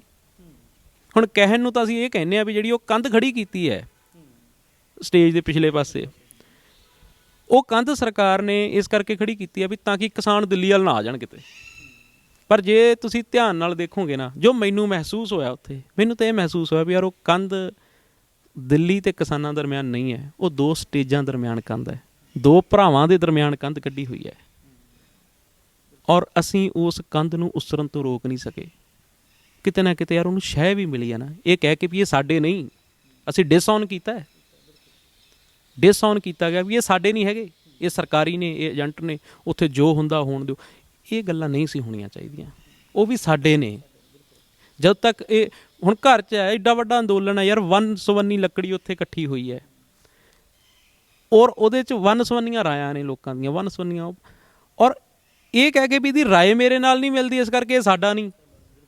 ਲੜ ਤਾਂ ਇੱਕੋ ਹੀ ਮਕਸਦ ਲਈ ਰਹੇ ਹੈ, ਦੁਸ਼ਮਣ ਤਾਂ ਇੱਕ ਹੀ ਹੈ, ਇੱਕੋ ਹੀ ਮਸਲੇ ਤੇ ਇੱਕੋ ਹੀ ਦੁਸ਼ਮਣ, ਇੱਕੋ ਬੰਦੇ ਨਾਲ ਆਪਾਂ ਲੜ ਰਹੇ ਹਾਂ। ਸਿਰਫ ਸੋਚਣ ਦਾ ਤਰੀਕਾ ਵੱਖਰਾ ਹੋਣ ਕਰਕੇ ਜੇ ਅਸੀਂ ਕਹਿ ਦਾਂਗੇ ਵੀ ਇਹ ਸਾਡੇ ਨਹੀਂ, ਤਾਂ ਫਿਰ ਮੈਨੂੰ ਲੱਗਦਾ ਵੀ ਯਾਰ ਸਾਡਾ ਜਿਹੜਾ ਏਕੇ ਦੀ ਆਸ ਰੱਖਣੀ ਨਾ, ਮਤਲਬ ਉਹ ਫਜ਼ੂਲ ਹੈ। ਅਤੇ ਮੈਂ ਗੀਤ ਗੁਰਤੇਜ ਕਹਾਰਵਾਲਾ ਜੀ ਦਾ ਲਿਖਿਆ ਹੋਇਆ ਉਹ ਜ਼ਰੂਰ ਪੇਸ਼ ਕਰੂੰਗਾ। ਜੰਗਾਂ ਵਿੱਚ ਛੱਡਣਾ ਪੈਂਦਾ ਹਉਮੈ ਦੇ ਭੇੜਾਂ ਨੂੰ, ਆ ਜੋ ਹੁਣ ਬਹਿ ਕੇ ਲਿਪੀਏ ਅੰਦਰਲੀਆਂ ਤੇੜਾਂ ਨੂੰ। ਰੇਸ਼ਮ ਦੇ ਟੁੱਟਦੇ ਧਾਗੇ ਜੋੜਨ ਦਾ ਵੇਲਾ ਹੈ, ਥੋੜੀ ਹੀ ਦੂਰ ਗਿਆ ਨੂੰ ਮੋੜਨ ਦਾ ਵੇਲਾ ਹੈ, ਥੋੜੀ ਹੀ ਦੂਰ ਗਿਆ ਨੂੰ। ਕੀ ਬਾਤ ਆ, ਬਹੁਤ ਸੋਹਣਾ ਗਾਣਾ ਸੀ। ਕਰ ਹੁਣ ਜੇ ਕਹੀਏ ਗਾਣੇ ਦੇ ਵਿੱਚ ਏਕਤਾ ਦੀ ਅਪੀਲ ਸੀ, ਇਹੀ ਗਾਣਾ ਤੁਸੀਂ ਉੱਥੋਂ ਸਟੇਜ 'ਤੇ ਵੀ ਸ਼ਾਇਦ ਇਹੀ ਗਾਣਾ ਕਹਿ ਰਹੇ ਸੀ? ਨਹੀਂ, ਉਹ ਹੋਇਆ ਉਹ ਕੀ ਵੀ ਮੈਨੂੰ ਇਹ ਲੱਗਿਆ ਵੀ ਉੱਥੇ ਸ਼ਾਇਦ, ਇਹ ਦੇਖੋ ਮੇਰੀ ਆਬਜ਼ਰਵੇਸ਼ਨ ਹੈ, ਅਸੀਂ ਉਹਨਾਂ ਨੂੰ ਕਿਹਾ ਵੀ ਅਸੀਂ ਗੀਤ, ਉਹ ਕਹਿੰਦੇ ਵੀ ਸਾਨੂੰ ਗੀਤ ਦੇ ਬੋਲ ਸੁਣਾਓ, ਤਾਂ ਅਸੀਂ ਸੁਣਾਏ। ਮੈਨੂੰ ਬੜਾ ਅੱਛਾ ਲੱਗਿਆ ਵੀ ਯਾਰ ਸਕਰੀਨਿੰਗ ਕਰਕੇ ਭੇਜਦੇ, ਕਿਉਂਕਿ ਬਹੁਤ ਵੱਡੀ ਸਟੇਜ ਹੈ, ਵਰਲਡ ਲੈਵਲ 'ਤੇ ਜਾਂਦੀ ਹੈ, ਉੱਥੋਂ ਕੀਤੀ ਹੋਈ ਗੱਲ। ਤਾਂ ਉੱਥੇ ਇਹ ਨਹੀਂ ਵੀ ਤੁਸੀਂ ਕਿਸੇ ਨੂੰ ਵੀ ਚੜਾ ਦਿਓ, ਉੱਥੇ ਪ੍ਰੋਪਰ ਸਕਰੀਨਿੰਗ ਹੋਣੀ ਚਾਹੀਦੀ ਹੈ। ਜੇ ਉਹ ਮੈਨੂੰ ਨਹੀਂ ਜਾਣਦੇ, ਉਹਨਾਂ ਨੇ ਮੈਨੂੰ ਕਿਹਾ, ਮੈਂ ਸੁਣਾਇਆ ਗਾਣਾ, ਮੈਂ ਕਿਹਾ ਜੀ ਅਸੀਂ ਗਾਉਣਾ ਚਾਹੁੰਦੇ ਹਾਂ, ਚੋਗਾ ਪਾਉਂਦੇ ਹੱਥ ਹੀ ਦਾਗੀ ਹੋ ਗਏ ਨੇ, ਤਾਈਓ ਯਾਰ ਪਰਿੰਦੇ ਬਾਗੀ ਹੋ ਗਏ ਨੇ। ਤਾਂ ਉਹਨਾਂ ਨੇ ਮਤਲਬ ਇਹਨੂੰ ਉਹ ਕਿਹਾ ਵੀ ਨਹੀਂ ਯਾਰ ਇੱਦਾਂ ਦੇ ਗੀਤ ਨਹੀਂ, ਬਾਗੀ ਉਸ ਇਸ ਤਰ੍ਹਾਂ ਦਾ ਨਹੀਂ ਕੁਛ ਵੀ ਤੁਸੀਂ। ਉਹਨਾਂ ਨੂੰ ਸ਼ਾਇਦ ਇਹ ਲੱਗਾ ਵੀ ਮੈਂ ਤਾਂ ਕਹਿ ਰਿਹਾ ਸਰਕਾਰ ਨੂੰ, ਉਹਨਾਂ ਨੂੰ ਸ਼ਾਇਦ ਇਹ ਲੱਗਾ ਵੀ ਕਿਤੇ ਸਾਡੇ ਆਗੂਆਂ ਨੂੰ ਜਾਂ ਉਹ ਜਿਹੜੇ ਬਾਗੀ ਹੋਏ ਬੈਠੇ ਨੇ ਵੀ ਕਿਤੇ ਉਹਨਾਂ ਦੇ ਹੱਕ 'ਚ ਤਾਂ ਨਹੀਂ ਗਾ ਰਿਹਾ ਹੈ। ਤਾਂ ਉਹ ਫਿਰ ਉਹਨੂੰ ਕਹਿੰਦੇ ਨਹੀਂ ਯਾਰ ਤੁਸੀਂ ਸਰਕਾਰ ਖਿਲਾਫ ਗਾਓ ਜੋ ਗਾਉਣਾ, ਵੀ ਇਹ ਨਹੀਂ, ਇਸ ਤਰ੍ਹਾਂ ਨਹੀਂ ਹੈਗਾ, ਆਹ ਗੀਤ ਨਹੀਂ। ਫਿਰ ਅਸੀਂ ਉੱਥੇ ਅਸੀਂ ਗੌਰਮੈਂਟ ਗੀਤ ਚੁਣਿਆ, ਉਹ ਅਸੀਂ ਮਤਲਬ ਉੱਥੇ ਸੁਣਾਇਆ। ਅਤੇ ਪਰ ਮਤਲਬ ਮੇਰਾ ਕਹਿਣ ਦਾ ਭਾਵ ਇਹ ਸੀ ਵੀ ਇਹ ਜਿਹੜਾ ਇਹ ਆ ਵੀ ਡਾਈਸੈਂਟ ਨੂੰ ਦੱਬਣਾ, ਵੀ ਜੇ ਤੁਹਾਡੇ ਕੋਈ ਖਿਲਾਫ ਵੀ ਐਡੀ ਵੱਡੀ ਸਟੇਜ ਆ, ਵਨ ਦੀ ਲੱਕੜੀ ਆ, ਹਰੇਕ ਨੂੰ ਆਪਦੀ ਗੱਲ ਕਹਿਣ ਦਾ ਉੱਥੇ ਹੱਕ ਹੋਣਾ ਚਾਹੀਦਾ, ਤਾਂ ਹੀ ਉਹ ਸੰਯੁਕਤ ਕਿਸਾਨ ਮੋਰਚਾ ਬਣੂਗਾ ਨਾ। ਜੇ ਉਹ ਸੰਯੁਕਤ ਦਾ ਮਤਲਬ ਸਾਰਿਆਂ ਦੀ ਗੱਲ ਉੱਥੇ ਕਿਉਂ ਨਹੀਂ ਹੋ ਰਹੀ? ਉੱਥੇ ਵੀ ਯਾਰ ਅਸੀਂ ਕਿਉਂ ਅੱਡ ਹਾਂ? ਮਤਲਬ ਮੈਂ ਤਾਂ ਇਹ ਇੱਕ ਆਮ ਪੰਜਾਬੀ ਹੋਣ ਦੇ ਨਾਤੇ ਮੈਂ ਸਮਝ ਨਹੀਂ ਪਾਇਆ। ਉੱਥੇ ਲੋਕਾਂ ਦੇ ਵਿੱਚ ਨਾ ਇੰਨੀ ਜ਼ਿਆਦੀ ਸਹਿਯੋਗ ਦੀ ਭਾਵਨਾ, ਏਕਤਾ ਉੱਥੇ ਤੁਹਾਨੂੰ ਸਿੰਘੂ ਬਾਰਡਰ 'ਤੇ ਦੇਖਣ ਨੂੰ ਮਿਲਦੀ ਹੈ ਵੀ ਪੰਜਾਬੀ ਹਰਿਆਣੇ ਨਾਲ ਬੈਠਾ ਹੈ, ਪੰਜਾਬ ਹਰਿਆਣੇ ਨਾਲ ਬੈਠਾ, ਉੱਥੇ ਮਾਝਾ ਮਾਲਵਾ ਦੁਆਬਾ, ਕੋਈ ਵਿਤਕਰੇ ਜਿਹੜੇ ਅਸੀਂ ਆਮ ਦੇਖਦੇ ਹਾਂ ਫੇਸਬੁੱਕ 'ਤੇ ਜਾਂ ਇੱਦਾਂ ਹੁੰਦੇ, ਉਹ ਹੈ ਹੀ ਨਹੀਂ ਉੱਥੇ ਕੁਛ। ਅਸੀਂ ਸਾਰਾ ਦਿਨ ਉੱਥੇ ਲੋਕਾਂ 'ਚੋਂ ਵਿਚਰਦੇ ਰਹੇ, 2 ਦਿਨ ਅਸੀਂ ਉੱਥੇ ਲੋਕਾਂ ਦੇ ਵਿੱਚ ਹੀ ਵਿਚਰੇ ਹਾਂ। ਔਰ ਹਰੇਕ ਕਿਸਮ ਦੀ ਟਰਾਲੀ 'ਤੇ ਜਾ ਕੇ ਅਸੀਂ ਗੱਲਾਂ ਬਾਤਾਂ ਕਰਕੇ, ਕਿਤੋਂ ਪਾਣੀ ਪੀ, ਕਿਤੋਂ ਚਾਹ ਪੀ, ਔਰ ਗੱਲਾਂ ਬਾਤਾਂ ਮਾਰੋ, ਉਹਨਾਂ ਦੇ ਰਾਏ ਦੇਖੋ ਵੀ ਕੀ ਉਹ ਸੋਚਦੇ ਨੇ, ਕਿਵੇਂ ਸੋਚਦੇ ਨੇ। ਉਹਨਾਂ ਦੇ ਵਿੱਚ ਤਾਂ ਪੂਰਾ ਸਹਿਯੋਗ ਹੈ।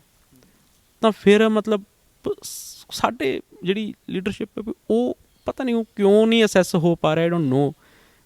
ਮੈਂ ਉਹਨੂੰ ਸਮਝ ਨਹੀਂ ਪਾਇਆ ਉਸ ਗੱਲ ਨੂੰ ਵੀ ਯਾਰ ਕਮੀ ਕਿੱਥੇ ਹੈ, ਕਿਉਂ ਨਹੀਂ? ਜਦੋਂ ਅਸੀਂ ਸਾਰੇ ਇੱਕੋ ਦੁਸ਼ਮਣ ਨਾਲ ਲੜ ਰਹੇ ਹਾਂ, ਇੱਕੋ ਉਦੇਸ਼ ਲਈ ਗਏ ਹਾਂ, ਫਿਰ ਵੀ ਅਸੀਂ ਵੱਖ-ਵੱਖ ਕਿਉਂ ਹਾਂ? ਪਿੱਛੇ ਜਿਹਾ ਹੁਣੀ ਆਪਾਂ ਕੋਈ ਬਾਹਲਾ ਟਾਈਮ ਨਹੀਂ ਹੋਇਆ ਹੈਗਾ, YouTube ਤੋਂ ਗਾਣੇ ਸੀ 2 ਜਿਹੜੇ ਕਨਵਰ ਗਰੇਵਾਲ ਦਾ ਤੇ ਇੱਕ ਹੋਰ ਸਿੰਗਰ ਦਾ ਗਾਣੇ ਚੱਕੇ ਗਏ ਸੀ। ਉਹ ਜੇ ਲੱਗਦਾ ਸੀ ਉਹਨਾਂ ਨੂੰ ਕਿ ਸਾਡੇ ਖਿਲਾਫ ਨੇ, ਤਾਂ ਉਹ ਗਾਣੇ ਮਿਟਾ ਦਿੱਤੇ ਗਏ। ਇਸੇ ਤਰ੍ਹਾਂ ਹੁਣ ਜਿਹੜਾ ਗੌਰਮੈਂਟ ਗਾਣਾ ਤੁਹਾਡਾ, ਜੇ ਕਿਤੇ ਉਹ ਵੀ ਗੌਰਮੈਂਟ ਕਹੇ ਕਿ ਇਹ ਸਾਡੇ ਖਿਲਾਫ ਕਿਹਾ ਹੈਗਾ, ਤੁਸੀਂ ਉਹਦੇ ਵਿੱਚ ਪਾਰਟੀਆਂ ਦੇ ਨਾਮ ਵੀ ਨੇ ਬਕਾਇਦਾ, ਜਿਹੜੀਆਂ ਰਾਜਨੀਤਿਕ ਪਾਰਟੀਆਂ ਦੇ ਨਾਮ ਸਟਾਰਟਿੰਗ ਤੋਂ ਜਿਹੜਾ ਸ਼ੁਰੂ ਹੁੰਦਾ ਗਾਣਾ, ਅਕਾਲੀ, ਕਾਂਗਰਸੀ, ਪੰਜਾ, ਝਾੜੂ, ਤੱਕੜੀ, ਜੋ ਵੀ ਸਾਰਾ ਕੁਝ ਤੁਸੀਂ ਇਹਦੇ ਵਿੱਚ ਕਿਹਾ ਹੋਇਆ। ਅਤੇ ਹੁਣ ਜੇਕਰ ਉਹ ਇਹ ਪਾਰਟੀਆਂ ਤੁਹਾਡੇ ਗਾਣਾ ਕਹਿਣ, ਉਹ ਜਾਂ ਉਹ ਪਾਰਟੀਆਂ ਦੇ ਨੁਮਾਇੰਦੇ ਨੇ ਜਿਹੜੇ, ਜਾਂ ਉਹਨਾਂ ਦੇ ਵਰਕਰ ਨੇ, ਉਹ ਕਹਿਣ ਵੀ ਨਹੀਂ ਯਾਰ ਤੂੰ ਆਹ ਪਾਰਟੀ ਨੂੰ ਮਾੜਾ ਕਿਉਂ ਬੋਲਿਆ, ਅਤੇ ਉਹ ਗਾਣਾ ਉਹ ਤੋਂ ਹਟਾਉਣ, ਉਦੋਂ ਤੁਹਾਡੇ 'ਤੇ ਕੀ ਬੀਤੂਗੀ ਅਸਲ 'ਚ?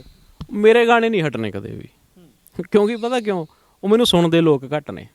ਸਰਕਾਰ ਹਰ ਕਿਸੇ 'ਤੇ ਕਾਰਵਾਈ ਨਹੀਂ ਕਰਦੀ, ਸਰਕਾਰ ਸਿਰਫ ਉਹਦੇ ਤੇ ਕਾਰਵਾਈ ਕਰਦੀ ਆ ਜਿਹੜਾ ਕਿ ਉਹਨਾਂ ਨੂੰ ਲੱਗੇ ਵੀ ਇਹ ਹੁਣ ਇਹਨੂੰ ਵੱਡੀ ਗਿਣਤੀ 'ਚ ਲੋਕ ਜਿਹੜੇ ਨੇ ਉਹ ਸੁਣਨਾ ਸ਼ੁਰੂ ਹੋ ਗਏ। ਅਸੀਂ ਗਾਣਿਆਂ ਤੇ ਐਡ ਊਡ ਨਹੀਂ ਲਾਉਂਦੇ, ਸਾਡਾ ਹੋਰ ਸਿਸਟਮ ਹੈ।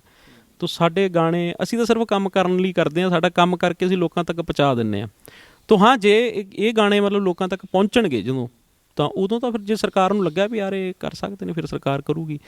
ਜਿਹੜੇ ਆਹ ਗਾਣੇ ਕਰੇ ਨੇ ਇਹ ਮਾੜਾ ਕਰਿਆ ਸਰਕਾਰ ਨੇ, ਔਰ ਇਹਦੀ ਵੀ ਆਲੋਚਨਾ ਕਰੀ ਆ ਮੈਂ ਬਕਾਇਦਾ ਫੇਸਬੁੱਕ 'ਤੇ ਲਿਖਿਆ ਵੀ ਜਦੋਂ ਤੱਕ ਤਾਂ ਸਾਡੇ ਜਿਹੜੇ ਗੀਤਾਂ ਦੇ ਵਿੱਚ ਪਹਿਲਾਂ ਵੀ ਦੇਖੋ ਵਾਇਲੈਂਸ ਹੈਗੀ ਸੀ, ਅਸੀਂ ਉਦੋਂ ਵੀ ਵਿਰੋਧ ਕਰਦੇ ਰਹੇ ਹਾਂ ਵੀ ਯਾਰ ਗੀਤਾਂ 'ਚ ਹਿੰਸਾ ਜਿਹੜੀ ਗਲਤ ਹੈ, ਗੀਤਾਂ 'ਚ ਹੁਣ ਵੀ ਹਿੰਸਾ ਹੈ। ਪਰ ਉਦੋਂ ਜਿਹੜੀ ਹਿੰਸਾ ਸੀਗੀ ਜਦੋਂ ਤੱਕ ਤਾਂ ਉਹ ਰਿਹਾ ਵੀ ਆਪਸ 'ਚ ਅਸੀਂ ਲੜਦੇ ਰਹੇ ਵੀ ਅੱਧਾ ਪਿੰਡ ਮਿੱਤਰਾਂ 'ਤੇ ਮੱਚਿਆ ਪਿਆ, ਜਾਂ ਇਸ ਤਰ੍ਹਾਂ ਦੇ ਗੀਤ ਆਉਂਦੇ ਵੀ ਜਿਹਦੇ 'ਚ ਪਿੰਡ ਦੇ ਬੰਦੇ ਪਿੰਡ ਵਾਲੇ ਨਾਲ ਹੀ ਲੜ ਰਹੇ ਨੇ, ਅਸੀਂ ਆਪਸ 'ਚ ਹੀ ਲੜ ਰਹੇ ਹਾਂ। ਉਦੋਂ ਤੱਕ ਤਾਂ ਸਾਡੀ ਸਰਕਾਰ ਨੂੰ ਕੋਈ ਪਰਵਾਹ ਨਹੀਂ ਸੀ ਵੀ ਇਹ ਗੀਤ ਬੈਨ ਹੋਣੇ ਚਾਹੀਦੇ ਨੇ ਕਿ ਨਹੀਂ। ਉਦੋਂ ਸਰਕਾਰ ਕਹਿੰਦੀ ਚੱਲ ਠੀਕ ਆ, ਆਪਸੀ ਲੜਾਈ ਦੀ ਗੱਲ ਕਰਦੇ ਨੇ, ਕਰਨ ਦਿਓ। ਜਿੱਦਣ ਸਾਡੇ ਗੀਤਾਂ ਦਾ ਰੁੱਖ ਜਿਹੜਾ ਉਹ ਸਰਕਾਰ ਵੱਲ ਹੋ ਗਿਆ, ਉਦੋਂ ਹੀ ਸਰਕਾਰ ਨੂੰ ਫਿਕਰ ਪੈ ਗਿਆ ਔਰ ਉਹ ਬੈਨ ਗੀਤ ਹੋਣੇ ਸ਼ੁਰੂ ਹੋ ਗਏ। ਮੈਂ ਜਿੱਥੇ ਇਹਦੀ ਸਰਕਾਰ ਦੇ ਇਸ ਕੰਮ ਦੀ ਨਿੰਦਾ ਕਰਦਾ, ਉੱਥੇ ਵਧਾਈ ਵੀ ਦਿੰਦਾ ਉਹਨਾਂ ਗਾਇਕਾਂ ਨੂੰ, ਉਹਨਾਂ ਗੀਤਕਾਰਾਂ ਨੂੰ ਜਿਨ੍ਹਾਂ ਦੇ ਗੀਤ ਬੈਨ ਹੋਏ ਨੇ, ਕਿ ਤੁਸੀਂ ਇਤਿਹਾਸ 'ਚ ਅਮਰ ਹੋ ਗਏ। ਹੁਣ ਇਹ ਤੁਹਾਡੀ ਖੁਸ਼ਕਿਸਮਤੀ ਹੈ ਵੀ ਤੁਹਾਡਾ ਗੀਤ ਇਸ ਪੱਧਰ 'ਤੇ ਪਹੁੰਚਿਆ ਵੀ ਤੋ ਬੈਨ ਸਰਕਾਰ ਨੂੰ ਕਰਨਾ ਪਿਆ। ਇਟ ਮੀਨ ਸੋਚ ਕੇ ਦੇਖੋ ਵੀ ਸਰਕਾਰ ਉਹਨਾਂ ਗੀਤਾਂ ਤੋਂ ਕਿੰਨਾ ਡਰੀ ਹੋਊਗੀ, ਤਾਂ ਹੀ ਬੈਨ ਕੀਤੇ ਨੇ। ਤਾਂ ਮੈਂ ਉਹਨਾਂ ਤਮਾਮ ਕਲਾਕਾਰਾਂ ਨੂੰ, ਕੰਵਰ ਬਾਈ ਨੂੰ ਵੀ, ਮੇਰਾ ਛੋਟਾ ਵੀਰ ਹੀ ਆ ਵਰੀ ਰਾਏ, ਅਕਸਰ ਮੇਰੇ ਨਾਲ ਸੰਪਰਕ 'ਚ ਰਹਿੰਦਾ, ਉਹਨੂੰ ਵੀ ਵਧਾਈ ਦੇਣਾ ਵੀ ਭਾਈ ਤੁਸੀਂ ਬੜੇ ਕਰਮ ਵਾਲੇ ਹੋ ਵੀ ਤੁਹਾਡੇ ਗੀਤ ਬੈਨ ਹੋਏ। ਜਿਵੇਂ ਹਰੇਕ ਸੁਹਿਰਦ ਯੋਧੇ ਦੀ ਇਹ ਕਾਮਨਾ ਹੁੰਦੀ ਹੈ ਨਾ ਵੀ ਯਾਰ ਮੈਨੂੰ ਸ਼ਹੀਦੀ ਪ੍ਰਾਪਤ ਕਰਨ ਦਾ ਮੌਕਾ ਮਿਲੇ। ਹਰੇਕ ਅੱਛੇ ਜਾਂ ਭਾਵਨਾ ਨਾਲ ਚੱਲਣ ਵਾਲੇ ਬੰਦੇ ਦੀ ਇਹ ਕਾਮਨਾ ਹੁੰਦੀ ਹੈ ਵੀ ਯਾਰ ਕਿਤੇ ਮੇਰੇ ਗੀਤ, ਮੇਰੀਆਂ ਲਿਖਤਾਂ ਇਸ ਲੈਵਲ 'ਤੇ ਜਾਣ ਵੀ ਸਰਕਾਰ ਨੂੰ ਬੈਨ ਕਰਨੀਆਂ ਪੈ ਜਾਣ। ਮੈਂ ਬੜੇ ਕਰਮਾਂ ਵਾਲੇ ਮੰਨਦਾ ਉਹਨਾਂ ਨੂੰ। ਮੈਂ ਆਪ ਅਜੇ ਸ਼ਾਇਦ ਉਹਨਾਂ ਨਹੀਂ ਹੋ ਸਕਿਆ, ਪਰ ਉਹਨਾਂ ਨੂੰ ਖੁਸ਼ਕਿਸਮਤ ਮੰਨਦਾ ਅਤੇ ਵਧਾਈ ਦਿੰਦਾ। ਜਿਵੇਂ ਜ਼ਿਆਦਾਤਰ ਹੋਰ ਵੀ ਸਿੰਗਰ ਵੀ ਕਹਿ ਲਈਏ, ਜ਼ਿਆਦਾਤਰ ਕਰਦੇ ਨੇ ਕਿ ਕਿਸੇ ਨੂੰ ਥੋੜ੍ਹਾ ਜਿਹਾ ਕਿਸੇ ਦੇ ਖਿਲਾਫ ਬੋਲ ਦੋ ਸ਼ਬਦ, ਇਹਨੇ 'ਚ ਆਪਣੀ ਚੜ੍ਹਾਈ ਹੋ ਜੂਗੀ। ਤੁਹਾਡੇ ਨਹੀਂ ਕਦੇ ਮਨ 'ਚ ਆਇਆ ਵੀ ਯਾਰ ਵਿਕਣ ਦੇ ਕਿਸੇ ਸਿੰਗਰ ਬਾਰੇ ਆਪਾਂ ਜਾਂ ਕਿਸੇ ਨੂੰ ਕੋਈ ਗਾਣੇ ਬਾਰੇ ਦੋ ਚਾਰ ਕਹਿ ਦਈਏ ਅਤੇ ਵਿਊ ਵਗੈਰਾ ਖੱਟਣ ਦੇ ਚੱਕਰ 'ਚ ਕੰਟਰੋਵਰਸੀ ਕਹਿ ਲਾਂ ਜਿਵੇਂ? ਮੈਂ ਨੈਗੇਟਿਵ ਪ੍ਰੋਪੇਗੈਂਡੇ 'ਚ ਸ਼ੁਰੂ ਤੋਂ ਹੀ ਨਹੀਂ ਰਿਹਾ। ਮੈਂ ਕਦੇ ਵੀ ਕਿਸੇ ਦੇ ਖਿਲਾਫ ਨਹੀਂ ਬੋਲਿਆ। ਆਹ ਤਾਂ ਪਤਾ ਨਹੀਂ ਅੱਛਾ, ਇਹਦਾ ਫਾਇਦਾ ਬਹੁਤ ਹੁੰਦਾ ਜੇ ਨੈਗੇਟਿਵ ਆਪਾਂ ਗੱਲ ਕਰਦੇ ਨਾ, ਕਿਸੇ ਦੇ ਖਿਲਾਫ ਗੱਲ ਕਰਦੇ ਹਾਂ, ਤਾਂ ਉਹਦਾ ਫਾਇਦਾ ਸੋਸ਼ਲ ਮੀਡੀਆ 'ਤੇ ਥੋੜ੍ਹੀ ਰੀਚ ਵੱਧਦੀ ਹੈ, ਉਹਦਾ ਫਾਇਦਾ ਹੁੰਦਾ। ਹੁਣ ਜਿਵੇਂ ਆਹ ਜਿਹੜੀ ਪੋਸਟ ਹੈ, ਜਦੋਂ ਕੁਛ ਲੋਕਾਂ ਨੂੰ ਇਹ ਲੱਗਿਆ, ਕਿਉਂਕਿ ਉਹਦੀ ਸ਼ੇਅਰ ਦੀ ਨਾ ਰਫਤਾਰ ਐਵੇਂ ਵੱਧ ਜਾਂਦੀ ਹੈ।